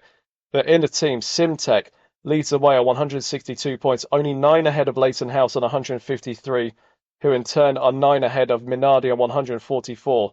It is well and truly between those three for the championship this season, and I reckon that order is going to chop and change quite a few times before we get to Laguna Seca. Manor is fourth on 97 points ahead of Arrows on 91, Super Guri on 70 ahead of Prost on 50, Onyx Grand Prix on 49, HRT on 45, and BAR rounding out the top 10 on 23. Well, looking now to the grid for today's League One Hockenheim Grand Prix, and surprise, surprise, it's Nick de Vries on pole position once again in a Minardi, half a second ahead of Scott Dixon in Simtek, who has split the Minardis and prevented a front row lockout for Giacomo Pagliaro's Italian team. Nick de Vries absolutely bossing it in qualifying this season, but with the upgrade window having just passed, Giacomo Pagliaro did put some reliability into the car. Will that deliver another race victory today? We'll wait to see how this race pans out. Jose Maria Lopez, on his return to the Grand Prix World Series, has put his Manor fourth on the grid. A fantastic performance from the Argentine driver, ahead of Pato O'Ward in the Arrows, Will Power in the Leighton House, then Nick Yellowly, Antonio Giovinazzi, Adrian Quaife-Hobbs and Sebastian Buemi round out the top 10 for this League One race here today. Alex Lynn, 11th in HRT, ahead of Romain Grosjean in the second Manor. Luke Browning on his debut in the Simtek will line up 13th, 1.8 seconds off the pace of the super fast Minardi car here today. Jean-Eric Verne in the Prost is 14th, ahead of his countryman Sebastian Bourdais 15th. Marco Wittmann at his home race in the Prost is 16th, ahead of Paul di Resta, Antonio Fuoco, Nicolas Latifi and Felipe Nasr. That is your top 20. In 21st is Robin Freins, ahead of Roy Nissany, Rio Harriento, Jehan Daravala, and the two AGS drivers of Colton Herta and Alex Palou round out the grid. Well, we're all really excited to get this one underway. A lot of intrigue, a lot of questions heading into this race. And to take you through the action and give you the commentary, once again, here's Tom Cairns. Another pole for De Vries, another pole for Minardi. Can they continue their winning ways from Brands Hatch and get back on the right track for the race for the title? The 5 red lights are coming on, and when they go out, we'll be racing here for one last time in Hockenheim. It's lights out, and away we go. Nick De Vries getting away well, as does his teammate Antonio Felix da Costa, who's got in front of Scott Dixon at the start. There's an incident at the back, and it's Roman Grosjean in the manor who has crashed out at the beginning. Who has he come together with? We'll find out very, very quickly. Who has been massively outperformed by his new teammate Jose Maria Lopez. He actually caught the back of the HRT of Alex Lynn. Now, Alex Lynn, who was taken out last time out by Sean Galeo, was very lucky to keep going this time around. But for Roman Grosjean, it's the end of the road before turn 1. Disaster there for Manor and for Sam Hall. De Vries still in the lead then, with Da Costa in second place, but watch out for Scott Dixon, who's looking to retaliate and get back through on the Portuguese, but he's not able to make the move stick. So De Vries leads, Da Costa second, Dixon third. We've got Jose Maria Lopez up in a brilliant 4th place in the manor, doing a superlative job in place of Kamui Kobayashi. And we've got Puzzle Award, Will Power is in 6th place, Alex Lynn, and Antonio Giovinazzi, who's dropped back behind Nick Yellerly for a moment. And in 10th, well, Luke Brennan, who was in 10th place, has got ahead of Giovinazzi now. Giovinazzi is having a torrid first lap. He got off to a good start at the beginning, but he's lost a heap of places since then. Now, Giovinazzi, who was once again in place this time of Sean Galeo. Nicholas Latifi is back in the car of his that was occupied by Giovinazzi last time out in Brands Hatch, but Giovinazzi is in Galeo's car this time for Hockenheim. And there is Alex Lynn, who's on a charge now, trying to get through on the Leighton House of Will Power. Side by side they go. Is Lynn on the inside? He's got through. Nicely done there by Alex Lynn. Up into 6th place he goes. 2 HRTs in the top 8. Luke Browning, who is on his Grand Prix World Series debut in 9th position after impressing in the mid-season test in Dijon-Bourgogne and following the rounds of Brands Hatch. It was Scott Woodward who felt that he warranted an opportunity. As we see Will Power go off the racetrack, bouncing over the curbs. Is he out of the race? I think he is. He's lost the wheel as Will Power by going through the gravel trap.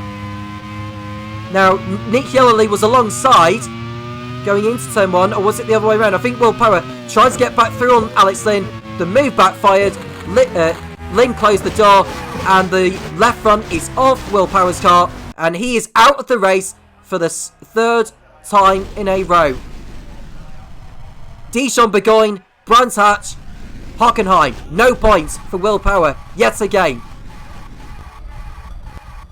And Adrian Quaife-Hobbs in the pits for Arrows. I think he must have maybe been involved in the start accident there with Roman Grosjean.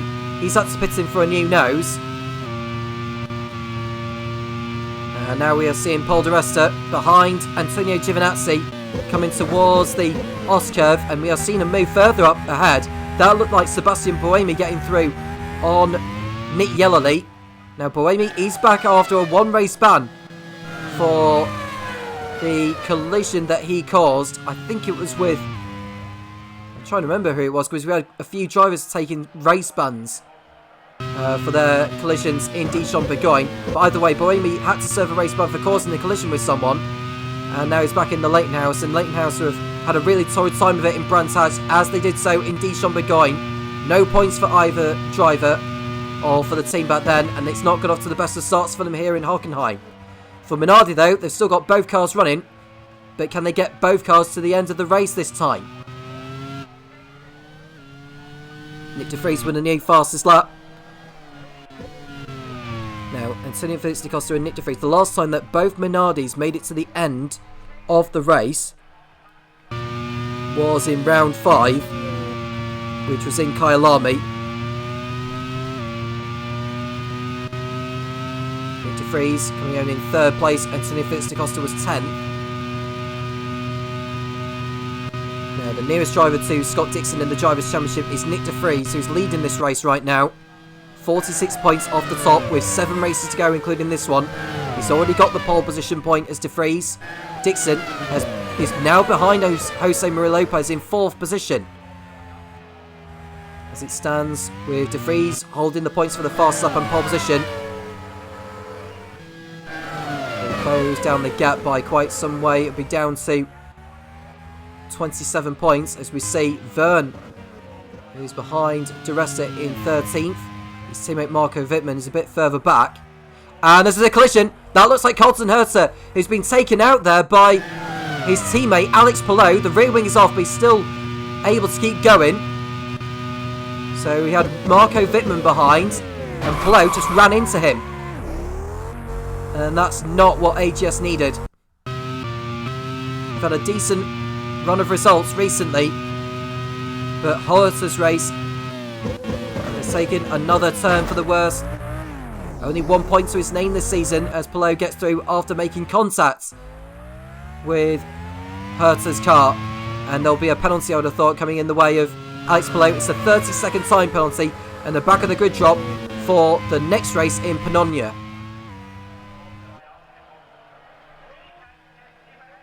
And Verne is behind Froco now. He's trying to make a move on Felipe Nasr into the Agip corner. And it looks like Froco's got his nose in front of the Midland. Nasr down to 13th place. Nick De Vries with a new fastest lap at the end of lap 3. Lopez closing in on Antonio Felix da Costa. And it's Pato Ward who's running in a fine 5th ahead of Alex Lynn. Luke Browning on debuts in 7th place. Sebastian Buemi, Nick Yellerly and Antonio Giovinazzi running out the top 10. Behind the Italian, we've got Paul Di Resta in the Super Aguri, who's back after a one race ban for causing the collision with Sebastian Bourdais in Dijon Bourgogne. Antonio Froco is 12th, and we've got Felipe Nasr in the Midland in 13th. Jean-Luc Verne is 14th, and Sebastian Bourdais, who finished on the podium last time out in Brands Hatch, is in 15th position as we watch Verne trying to make a move on Felipe Nasr. He'll get into the slipstream and have a go. Round the outside goes the Frenchman. And is this going to be a change for position as they go towards the S-curve? Verne gets his nose in front, no problem. Verne making the move and making the most of his opportunity in the Prost. As Sebastian Bourdais gets through at the same time on Nasr. So I think Midland are struggling so far in this race for engine power, but there's a long way to go yet. 2 retirements from this race so far. Romain Grosjean and Will Power are no longer in this race. Nasr gets back through on Bourdais. Nasr is through, no problem there. Lopez continuing to make up ground on Da Costa in the fight for 2nd place in this race. Coming out of the last corner before the end of the lap, De Vries' gap to Da Costa is continuing to increase. It's now 4.9 seconds between the 2 Minardi drivers. And you're watching Jose Maria Lopez. He's keeping his eyes in front of the Minardi ahead and keeping focus of the driving.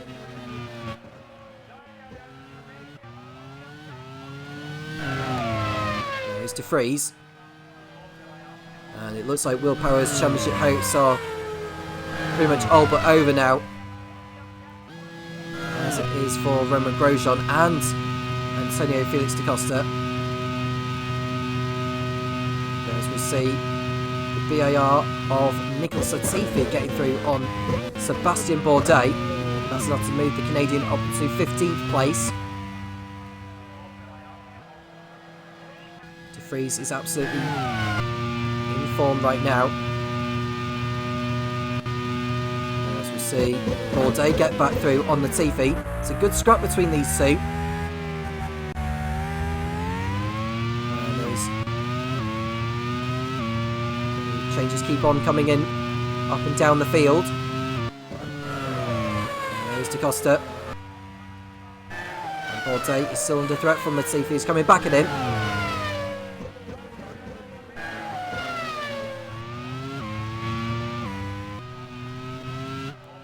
There's De Vries coming around to complete lap 5. Da Costa over 5 seconds behind in P2. Lost half a second on De Vries in the last sector alone. Let's see Latifi there. getting out of shape. Keeping it on the track.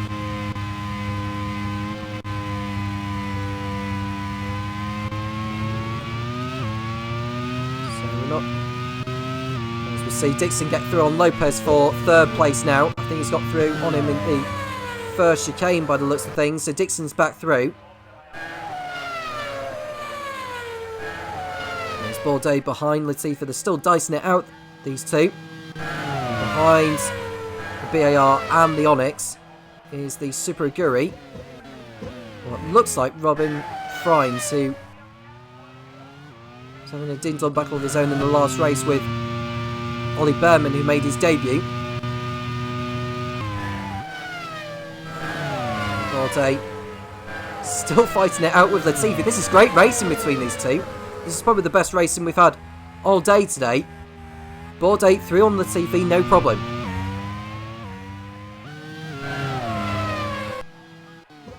And there's Dixon, who's back into third place now. He's hoping to close in on Antonio Felix da Costa. Now Scott Dixon, who is finished on the podium each of the last 4 races.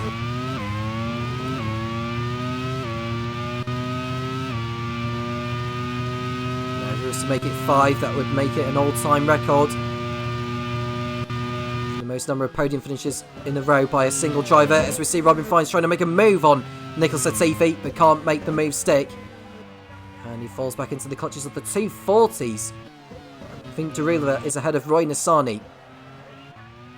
They are both in 17th and 18th places. So, oh, that's Dixon! And he's out! He's crashed out with Dixon! I can't believe it!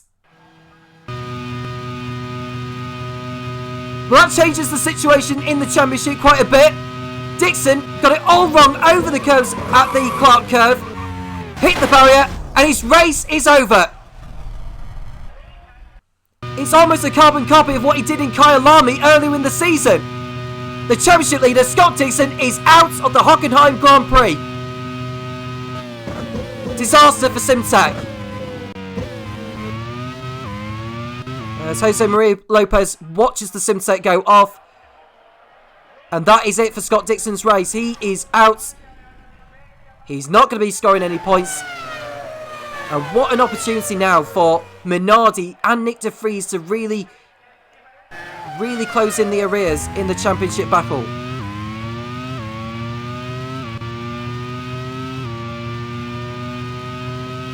Now, O'Ward is up to 4th, Lynn 5th, Buemi, Brownie, Yellowly, Giovinazzi and De Resta are in the points. And Scott Dixon is not going to make it 5 podiums in a row. That is over. His run of 4 consecutive podiums are over.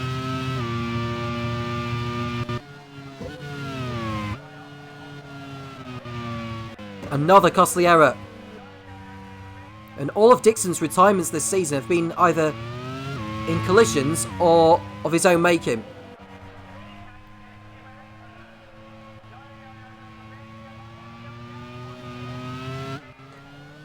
Now with the Minardis running 1 and 2 and on course potentially for maximum points, they were 18 points behind Simtech coming into this round. If they were to get 45, with Browning only getting 6 for Simtech in 7th place, they will move into the lead of the team's championship by a considerable margin. It'll be a 21-point margin. And with Simtech, with Leightonhouse still in the race, they've got Buemi in 6th as well. They're closed down by a couple of points. We see Roy Nassani trying to get through on his teammate Jehan Duravala. So Merivale on this occasion. Marco Wittmann's behind them in 19th. Not having the best of races either.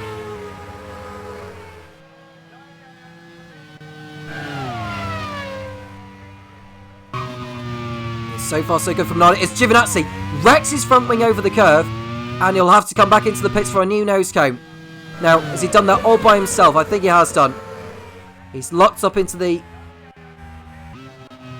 Yeah, he's just carried too much speed onto the exit of the OS curve, and that's wrecked his front wing. So he'll be in the pits at the end of this lap.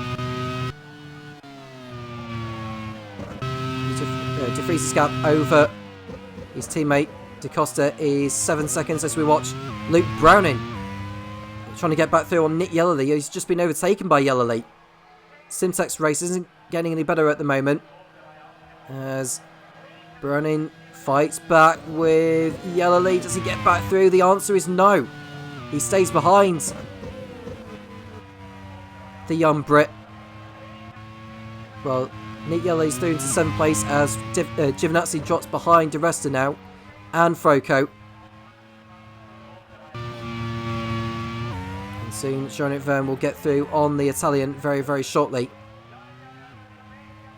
Giovinazzi into the pit lane now.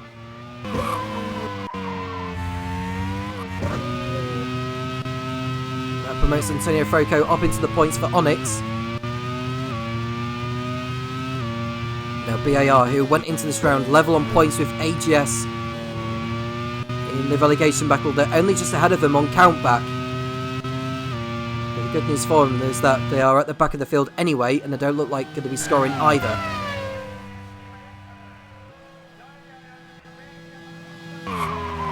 As we see Alex Lynn going wide, but able to gather it all up and keep going. And that's going to allow Boemi to close in on it, I would have thought. He's getting into the slipstream.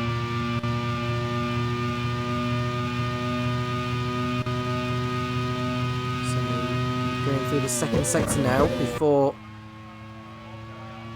the centre curve as De Vries continues on. There is Froco getting through on the Super Aguri of Paul De Resta. It's ahead of him before the corner actually, so Froco goes up into 9th place, no problem. But De Resta is not giving it up by any means. He's alongside. Is he going to have his nose in front before the corner? Or is Froco got this one covered? Froco has this one covered for now. Oh, there's an engine problem though for Froco. Just as he got past him, the engine has expired. And when it was looking good for Ryan Ferris and for the Onyx team, it's all falling apart for them. And Froco is going to be out of this race. He's going to be pulling to the side very shortly. The car is up in flames. Drivers are trying to get through on him. And Naza is having to get a bowl full of fire and smoke in his face there. But it's the end of the road for Antonio Froco. He's going to be out again here.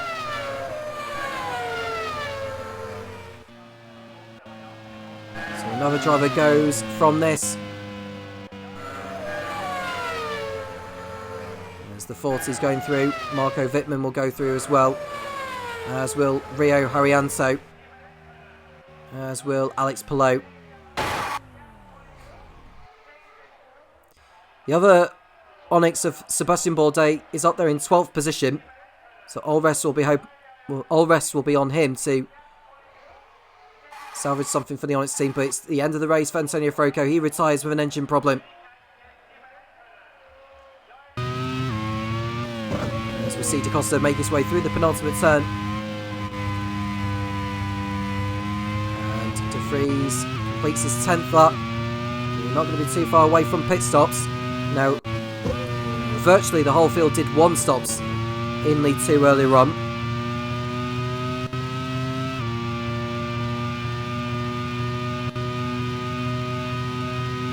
There is De Vries going through the Clark curve. Absolutely on form again here.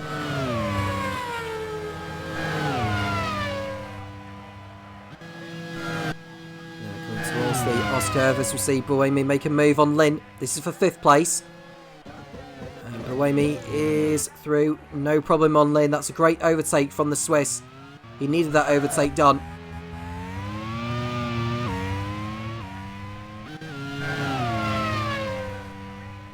Now with HRT on form today, with Lynn in 6th and Yellerly in 7th, if they were to get a good haul of points today with that, they will go on to 59 points, which will move them in front of Onyx and Prost. And move them further away from relegation trouble.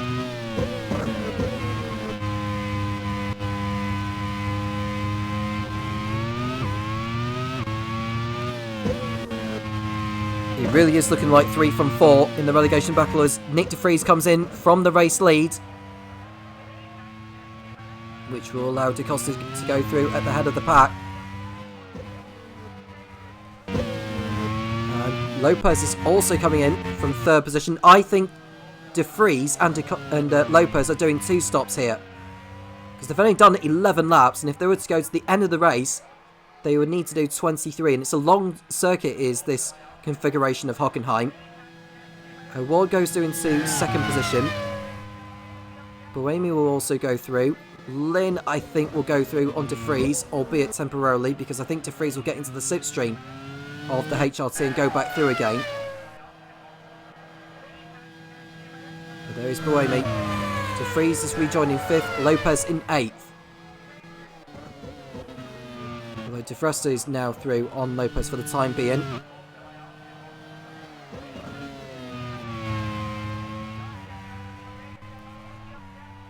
Now Wittmann is behind Nissany in the battle for 16th place. Minardi have done well to keep both their cars in the race so far. As we see Lopez make a move on De Resta around the outside, side by side they go. Lopez has his nose in front and he's through on De Resta, no problem. But De Resta isn't giving it up, and there was a bit of a daft attempt of an overtake there from De Resta because the move was already done. And now he's going to be under threat from the Prost of Jean-Eric Verne.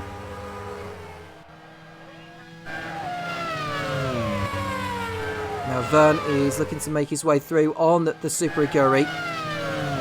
And the move is completed before the Clark curve. But De Resta isn't giving it up. Now Antonio Felix da Costa, who won last season's League One Hockenheim Grand Prix, is in the lead, but is still yet to make a pit stop. Now De Vries is through on Lynn on track. As we watch back from one of the Super Aguris, which I believe that has to be Paul Di Resta, because that's Felipe Nasr in the Midland behind him. And there's Buemi in 3rd position, just in front of De Vries. Now De Vries is making a 2-stop strategy here. He's got to make the most out of this second stint. He's got to maximise the second stint.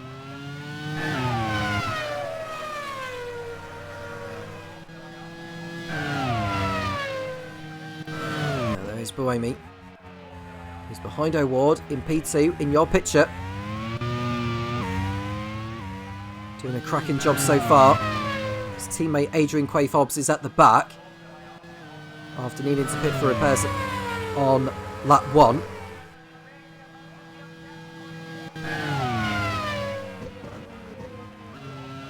So far, so good for Minardi. And Da Costa is going around the Sats curve now. As we watch Sebastian Bourdais, who's in 12th position.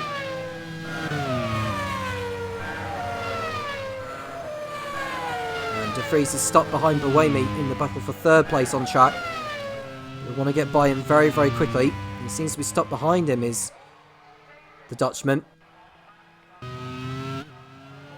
Buemi, O'Ward in P2. Buemi, De Vries, dicing it out. And De Vries on the inside of Buemi. Does he get the move done? He goes for it.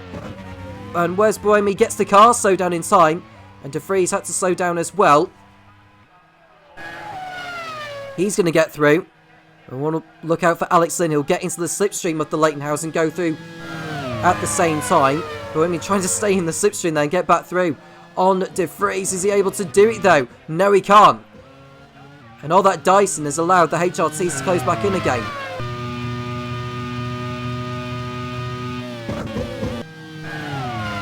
There is Lynn on the inside of Sebastian Buemi, and the move is going to be completed before the corner.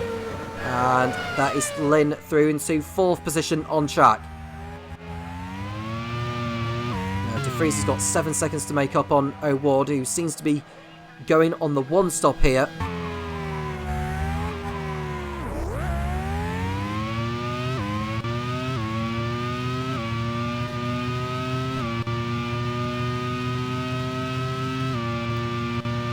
On lap 14. Costa is coming round to complete another lap. Is he staying out there or is he coming into the pits at the end of this lap? We'll find out in a moment. He's in now, is DaCosta. Don't know for certain whether he's doing the one stop or whether he's going to the end. De Vries will come around to take... Well, he'll go ahead of DaCosta. Pato O'Ward is into the lead on track. And also into the pits is Nick Yellerly for HRT, I believe. Or is that Sebastian Buemi? I think Sebastian Buemi who's come in. Buemi in the sole surviving Leighton House. He's come into the pits.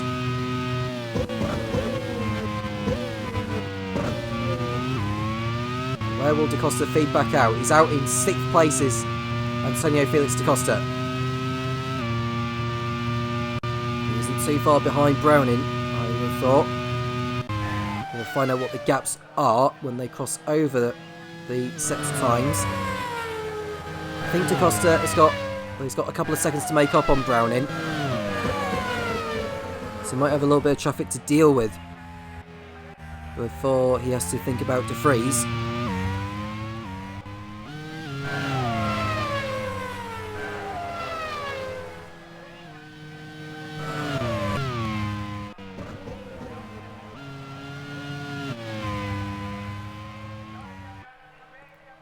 So Colton Herter is into the pits for the second time. He'll go down a lap once he comes out of the pit lane, I would have thought.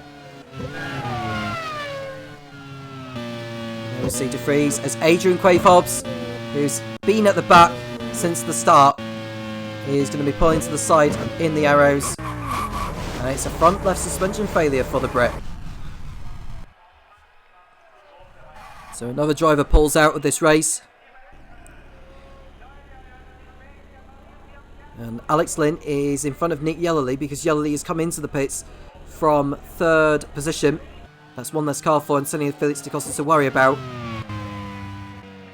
But there's Browning behind Lynn, and DaCosta isn't too far behind either.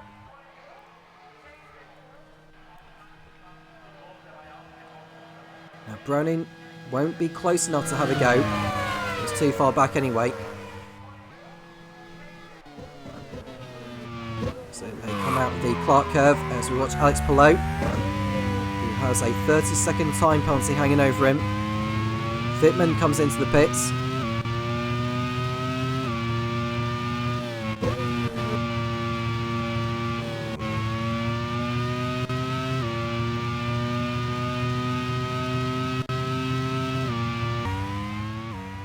Lynn in P3.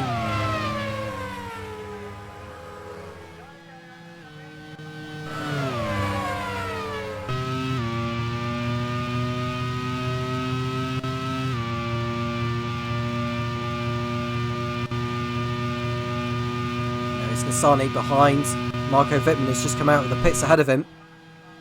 Is Nassani going to pull off an overtake? Not on this occasion. They both go through the Clark curve together. So Wittmann, I think, was able to complete an overcut on Nassani on this occasion. And there's Nick Yellow behind Jehan Duravala. He goes through.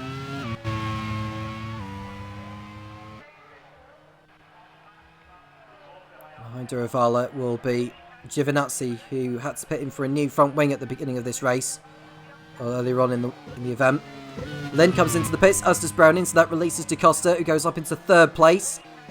He is now 11 seconds behind De Vries, who's continuing to close in on Pato O'Ward. I think both De Vries and DaCosta may be on the 2-stop, and O'Ward is on the 1. Nassani still dicing it out with Wittmann for 19th.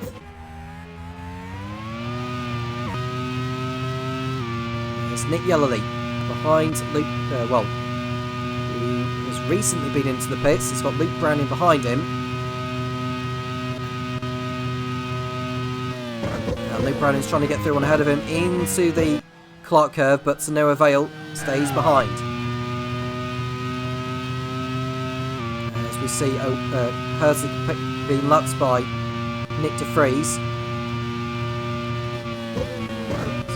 still closing in on O'Ward, who's yet to pit.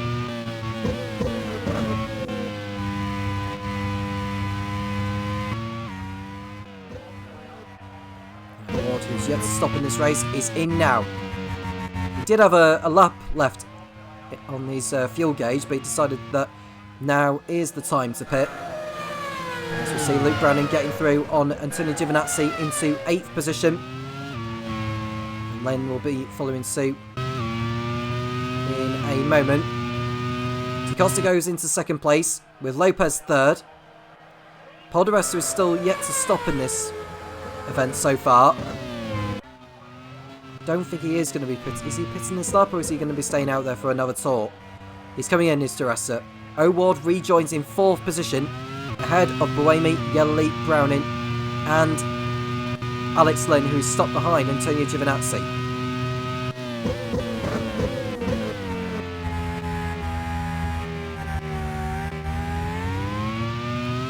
So we've got 4 drivers in the pits there: di Resta, Giovinazzi, Duravala, and Arianto. Make that 5 because Alex Palou is in. So Jean-Luc Verne will go up into the points. He's in 9th position now.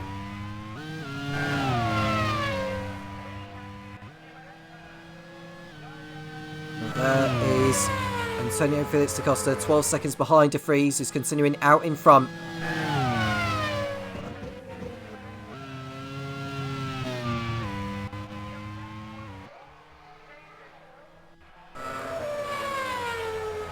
Lopez on course for a podium in 3rd place as it stands, after Scott Dixon's shock exit.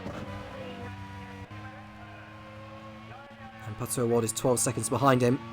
He will be going to the end of the race, Will O'Ward, but the problem is, if he was to battle for the win, he would need to start making the most of his fresh set of tyres, and once De Vries and da Costa have pitted in for their 3rd set, they'll be on... Well, they're going to be in quicker cars to what O'Ward will be in when they pit. But even so, O'Ward is in an Arrows that is nowhere near as quick as the Minardis are.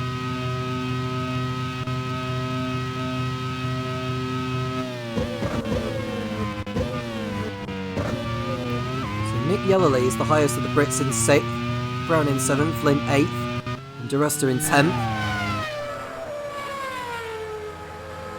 As we watch Lopez running P3 as Giovinazzi almost looking like he's about to put a wheel into the gravel trap at the Git corner. Towards the back is Giovinazzi after making a 2nd pit stop.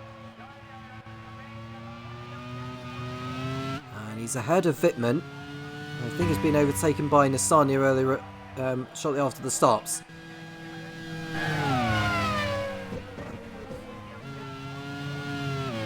As we watch Lopez in P3, still chasing after Antonio Felix da Costa for 2nd.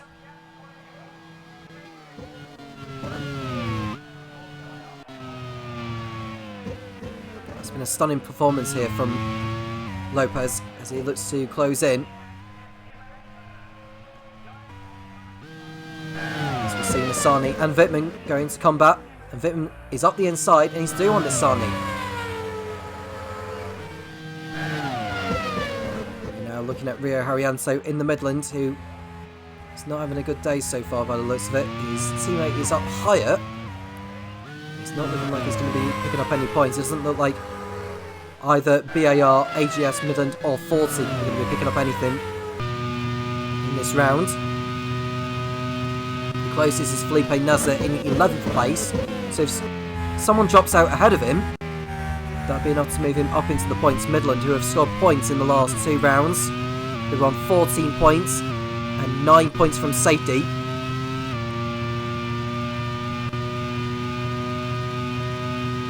It is really looking like 3 from 4, isn't it?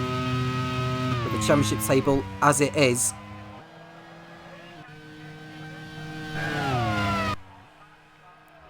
Now Bourdais, who's running in P12. Got through on Nasser, no problem. You just tell by the power difference between the Onyx and the Midland.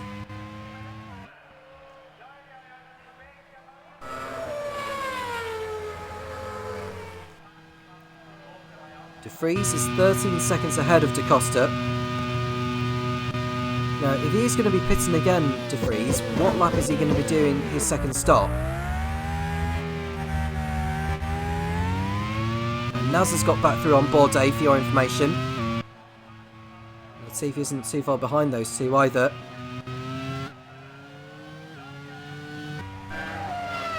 And Bourdais coming back again on Nazar, approaching the Clark curve. Bourdais is through, but Nazar isn't giving this one up by any means.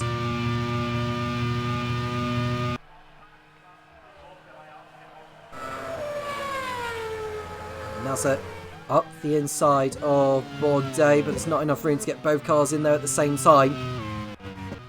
So Nazar has to back out of it, wait for another opportunity.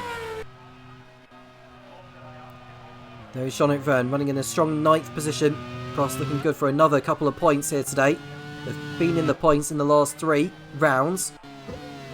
Today, as it stands, will make it 4. He's got Paul de Resta behind him. Has the Frenchman. Oh, and that's Nissany, who has picked up a gearbox problem. But he's also lost the front left wheel as he pulled off the circuit. I'm not exactly sure what's happened there for... Oh, and he got it all horribly wrong. I think he tried to get into the pit lane, did Nissany, but completely overdid it.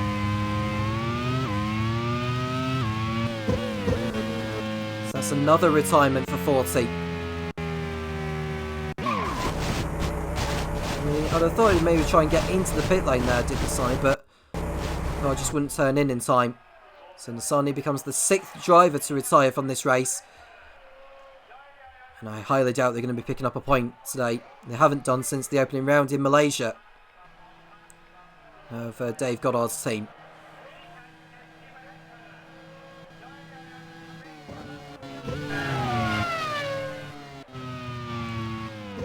De Vries is in the lead still, 14 seconds clear of Antonio Felix da Costa.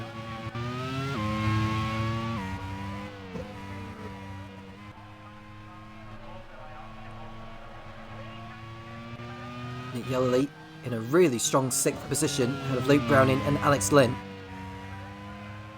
And there's Antonio Felix da Costa trying to put a lap on Colton Herta, who's down in 20th and last place. Behind Herta will be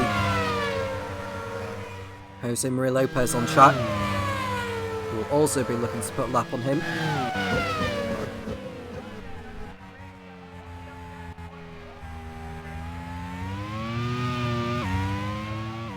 Oh, and that's the problem! That's Nick De Vries!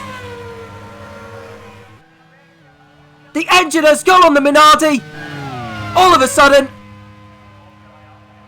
And once again, Minardi are not going to get either one of the cars to the checkered flag. Nick De Vries retires from the Hockenheim Grand Prix on lap 22, 15 seconds in the lead. Now, I want to say that it's a shock, but given Minardi's reliability woes this season, it has come back to haunt them once again here in Germany. Now, Nick De Vries will want to be pulling into the pits here, but the engine has died anyway. It's all over for Nick De Vries. And could that spell the end of his title challenge now? He's going to be pulling off the track any moment here.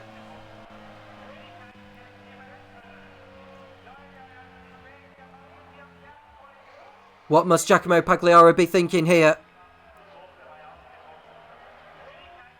And Da Costa will go into the lead. But he's also got an engine problem! But both of the Minardis are out of this!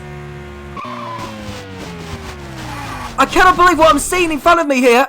Both of the Minardis are put in smoke and out of the race. And into the lead goes Jose Maria Lopez for Manor. Oh my goodness me. De Vries going out with an engine problem. And just as we thought Da Costa were going to go into the lead, his engine has also gone belly up. What a disaster for Giacomo Pagliaro yet again here. On a day when they look good for maximum points, virtually nothing is going to be coming their way. Not good for them. So we've lost both of the Minardis, we've lost one of the Leighton Houses, and we've lost one of the Simtechs.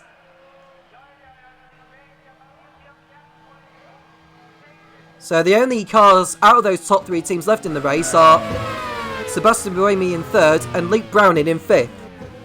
But Jose Maria Lopez, on debut in the Manor, is into the lead of the League 1 Hockenheim Grand Prix. Now, only once this season has a team other than Minardi, Simtech. Well, I say that, Lopez is into the pits for his second stop of the race. So Pato O'Ward is going to take the lead of the League 1 Hockenheim Grand Prix. We're going to be in for a nail-biting finish here because O'Ward pitted in around about 6 laps ago for tyres. He's going to the end of the race. Lopez has come into the pits. He's going on fresh tyres as well. A nail-biting finish to the race. Now, Pato O'Ward is the only driver from outside the top 3 teams this season to have won a race in League 1 this season. Now, Sebastian Buemi will go up into 2nd place. And I think Jose Maria Lopez will rejoin in front of Nick Yellerly in 3rd. But there is Pato O'Ward in the race lead now. Can he get his 2nd win of the season? If he was to get the 25 points, he will go up into 2nd place in the championship on 87 championship points. 39 behind Scott Dixon, who isn't going to be scoring today.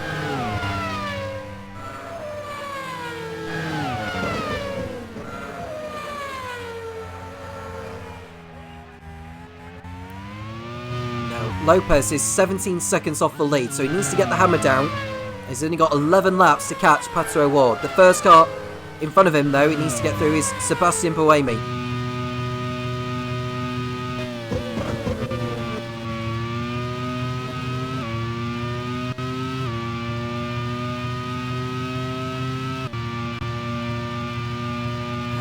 In terms of those moving up the order, Nick Yellerly is 4th, Luke Browning 5th in the Simtech, Alex Lynn is 6th in the 2nd HRT, Jean-Luc Verne is 7th for Prost, Paul di Resta 8th for Super Aguri, Sebastian Bourdais is 9th for Onyx, and in 10th position is the BAR of Nicholas Latifi. Now that is an important one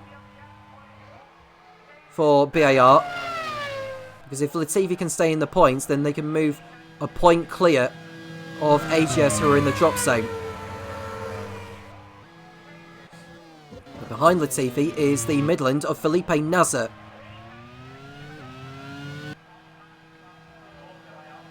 There is Lopez, not too far behind Buemi now. Needs to get the hammer down here. But it's not over yet in this race. 10 laps to go, and a lot can still change.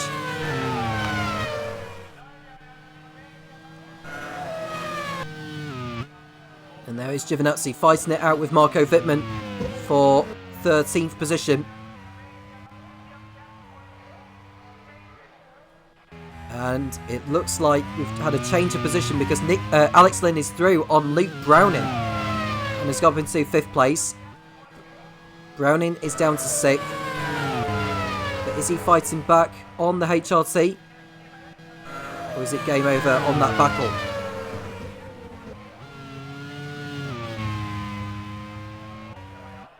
Now we'll find out when they next go through the sectors. I think Luke Browning is still behind Lynn, so unbelievable to see both Minardis go out at the same time. 1.1 seconds to gap between Buemi and Lopez in the fight for 2nd.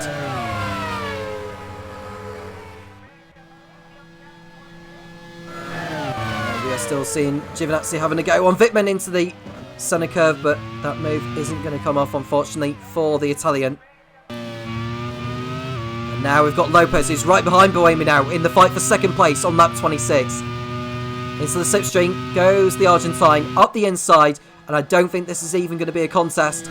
Lopez is through on Sebastian Buemi, and he goes back through into 2nd place.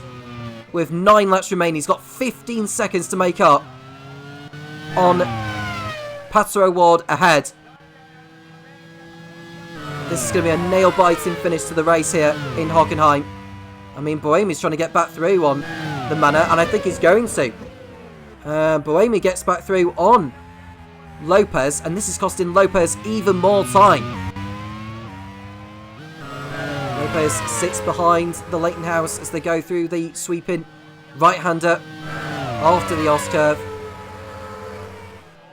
But Lopez is on the inside here. He should get back through here, I think. And he is through, no problem. And he should pull away from Buemi from here. He lost a bit of time battling with him there, did Lopez, but hopefully that won't cost him too much. Now his focus is going to be on Pato O'Ward. Now, Mana's last victory came at Laguna Seca in Season 2 when Roman Grosjean won out in the end for Sam Hall's team.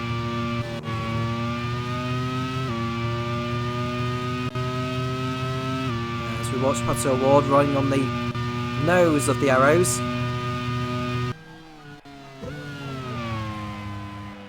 And we see Lopez pulling away from Buemi now. Nick Yellerly and Alex Lynn looking good for 4th and 5th. Luke Browning on debut is in 6th place in the Simtech. Sean O'Fern continuing Prost's improved form.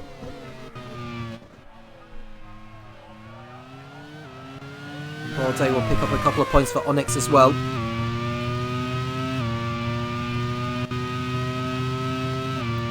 it looks like Prost will move on to 56 points. Onyx will go on to 51. And HRT will leapfrog the pair of them. With Yellerly in 4th and Lynn in 5th. They'll get 22 points for that. They'll go on to 67.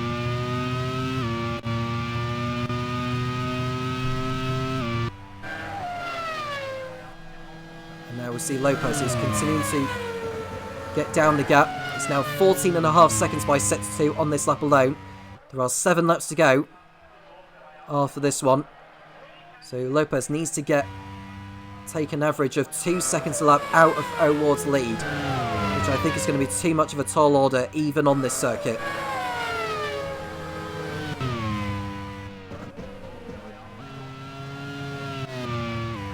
So O'Ward completes lap 27. 7 laps remaining. Will we get another twist? As O'Ward puts a lap on Colton Herter.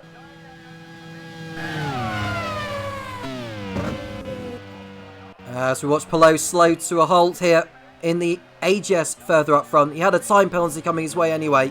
But he's got also that back of the grid drop to serve in Panonia. Palou retires from 17th position.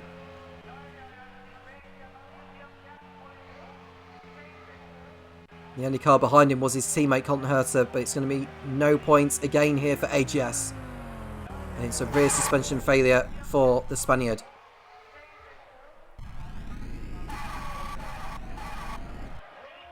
So Palou is out.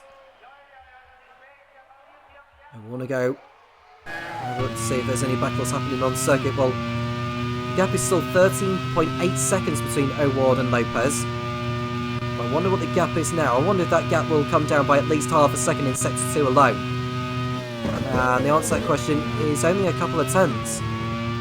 So Lopez isn't gaining enough on O'Ward in comparison to what he needs to get the gap, to what he needs to be taken out on him. Wittmann and Giovinazzi going toe-to-toe into the S-curve, and Giovinazzi is through on Wittmann. And that's 13th place going in the way of the Italian driver.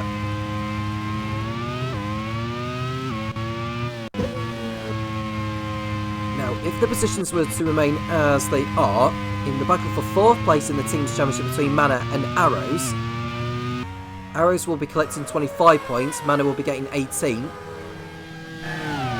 I think Arrows will move in front of Manor by a single point. The good news is that although they'll close in on Minardi, we're only going to get 2 points out of this. Leighton House, who have got Buemi in 3rd place. Browning would only get 8 points for finishing 6th. Buemi will get 15. And what was a 9-point gap at the beginning today, that gap is going to be down to just 2 points in the team's championship between Simsek and Leighton House. Now that could change. Oh, and that's Bohemia on fire from 3rd place. That's the second Leighton House out.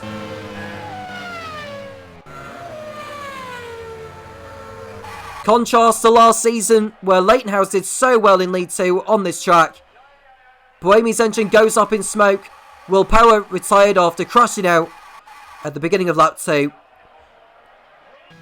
So they are not going to be closing down the gap to Simtek in the standings. So the only driver from the top 3 teams still left in this race is Luke Browning, and he's in 5th position.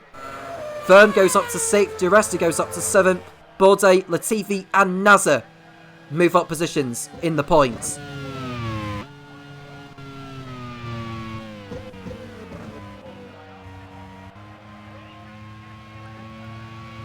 So we've just seen the rest of the drivers move up the order here. And there's Harrianto going up into 15th place. The only car behind Harrianto now is Colton Herter, and he's in 16th and the lap down. Got 5 laps remaining, but the gap between O'Ward and Lopez is 12 seconds. There's no way Lopez is closing down O'Ward from here unless something goes horribly wrong for the Arrows team here. And Nick Yellerly up into 3rd place in only his 2nd race in the Grand Prix World Series. He's on course for a podium, which will be phenomenally incredible.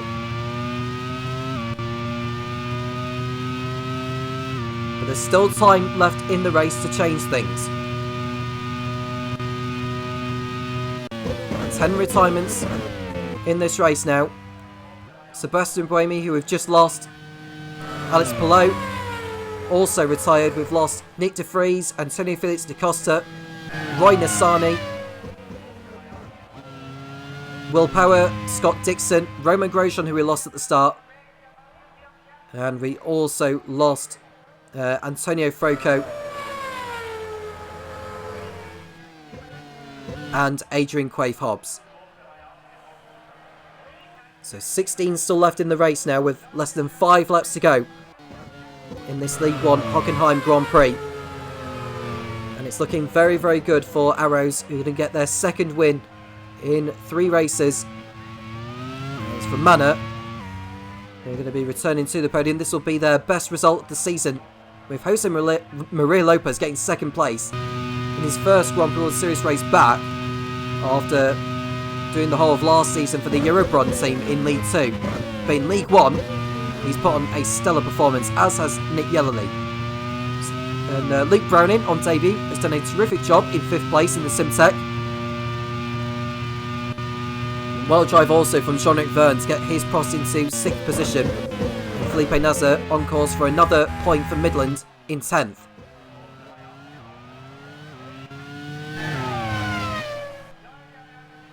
Got 11 seconds of a gap between O'Ward and Lopez. Lopez is closing down the gap, but he's not closing it down enough.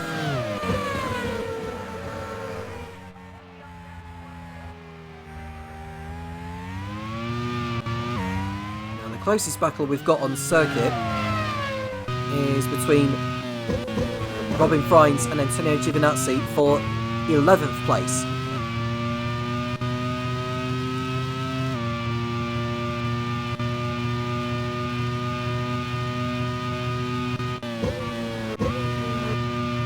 He's looking to get back into the points. He had to have that front wing replacement in the early stages. There he is. Look, we are joining the battle now. Wittmann is waiting to pounce should there be an opportunity for him. But there is Giovinazzi following Frines through the right-hander.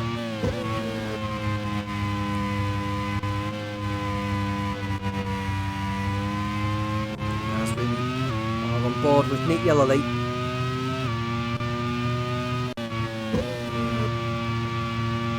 Alex Lynn. Browning also. Got Jean-Luc Verne in 6th place out of Di Resta, Bourdais, Latifi and Nasser.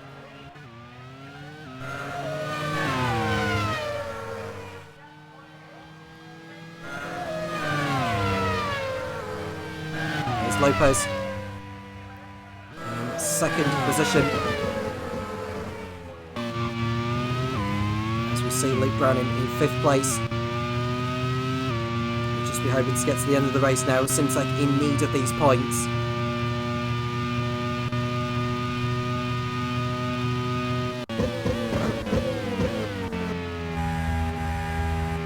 Go to the battle between Frines and Giovinazzi, because that battle is clearly hotting up, and Giovinazzi is through on Frines and into 11th position. The next man ahead of him is Felipe Nasr in the Midland in 10th, and that'll be an important point for BAR should they get it, but Midland will want to do the best they can, as Frines is slowing there. It looks like he's carrying an issue there, as Wittmann looks to have got through there a little too easily. Unless I'm mistaken. Coming out of the S-curve now, Wittmann is through into 12th place. And Frines will be looking to fight back from there. But I wonder if he's carrying a problem, is Frines, because he's not going round as quick as I thought he would be. Nick Yellerly, 3rd place in the HRT. It'll be 27 championship points going in the way of this team. This will be their best result in League One since they came up from League 2 last season, as we see Frines getting through on, trying to get through on Wittmann, but Wittmann has closed the door and Frines is seeming to get back through on this occasion. HRT will move on to 72 points as it stands. They'll just be short of Super Aguri, but they'll move ahead of Onyx and Prost. 2 laps to go then. Ward's lead over Lopez is just under 10 seconds.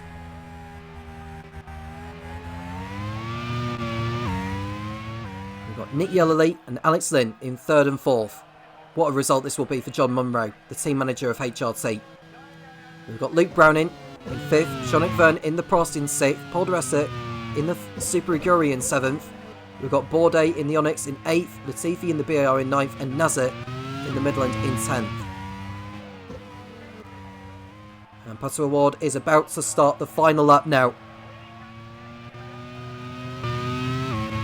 Jose Lopez still catching him.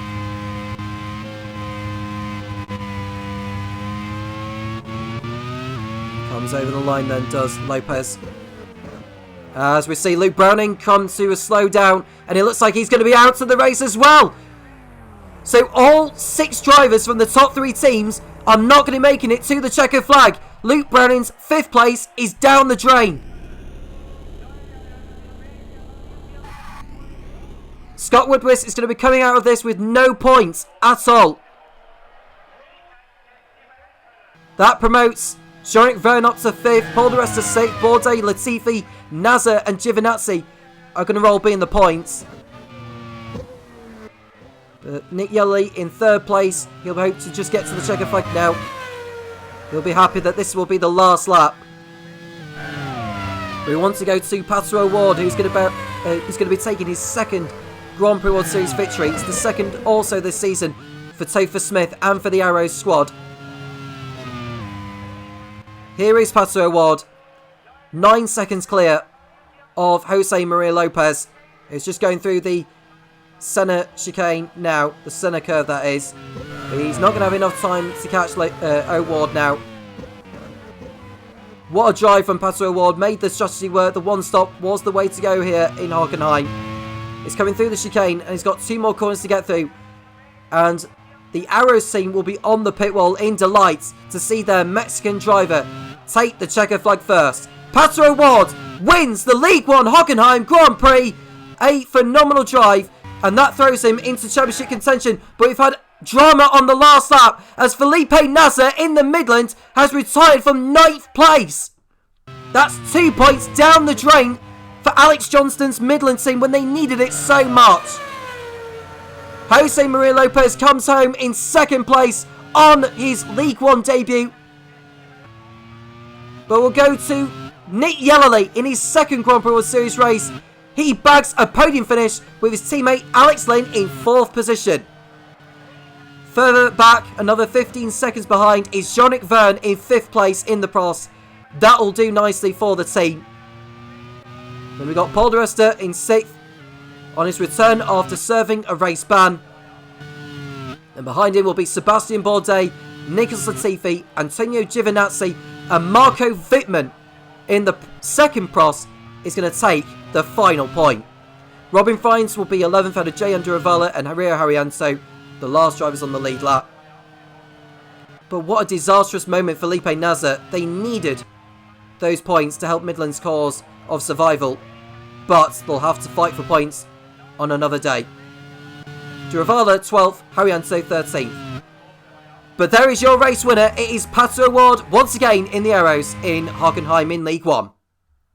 Jose Maria Lopez second on his return to the Grand Prix World Series with Manor. Nick Yellerly in third with Alex Lynn in fourth, 2 HRTs in the top 4. Jean-Luc Verne in fifth for Prost ahead of Paul de Resta in the Super Aguri with Sebastian Bourdais, Nicholas Latifi and Antonio Giovinazzi in the top 9, both BIRs in the points. Marco Wittmann in the second Prost taking the final point. Robin Fines in 11th, followed by Jay Anduravala, Rio Haryanto in 13th. Felipe Nasr classified in 14th. It should have been 9th for him, but 14th will have to do. Colton Herter and Luke Browning, who also retired on the penultimate lap, no points for them.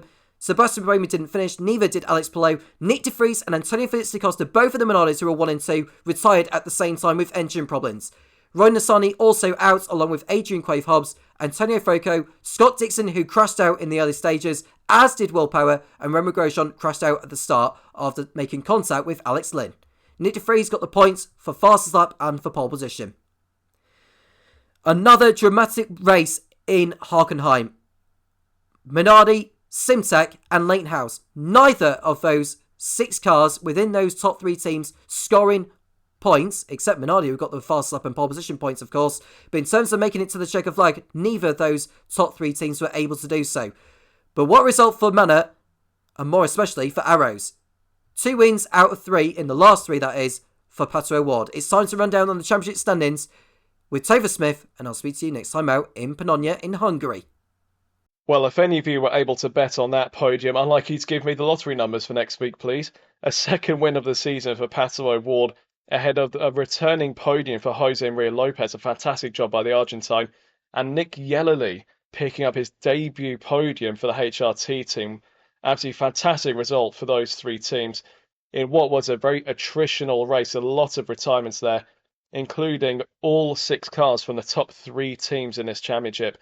That might well have turned the championship order upside down. Let's have a quick look at what the standings now are. Scott Dixon still leads the way on 126 points. And Pato O'Ward's second win of the season has put him up to second. Would not have expected that heading into the second half of the season. O'Ward up there now fighting for the championship. But such has been the disparity in reliability that consistent point scoring for Arrows has allowed them to get O'Ward up there. And De Vries really should have won the race again today, but is still on 82 points and needs to put some more points on the board in the remaining few races. Will Power down to 4th on 64 ahead of Roman Grosjean on 60. Antonio Felix da Costa's on 56 ahead of Sebastian Buemi on 52. Alex Lynn, a 4th place for him today, puts him up to 8th in the standings on 44 ahead of Paul de Resta and Helio Castroneves on 37 still. In the team standings, Simtek leads the way ahead of Leighton House and Minardi. No changes there, except for a couple of points scored by Minardi for the bonus points. Arrows move ahead of Manor by 1 point. That's going to be really close for 4th place between those 2. Super Gurion on 78 ahead of HRT on 72. Prost on 61 ahead of Onyx Grand Prix on 55 and BAR on 29. The bottom 3 teams at the moment who are being threatened with relegation to League 2. AGS on 23, Midland on 14 and 40 Corsi on 6 points. And it's going to take some sort of miracle for any of them to climb their way out of that relegation fight. But anything can happen in this Grand Prix World Series. That's why we love watching it so much. Well, it's been another exciting event for you all here today. We hope you enjoyed it. Thank you to Tom Cairns once again for his commentary. And thank you to you all for tuning in once again. And we will see you next time for the Pannonia Grand Prix in Hungary. Until then, take care.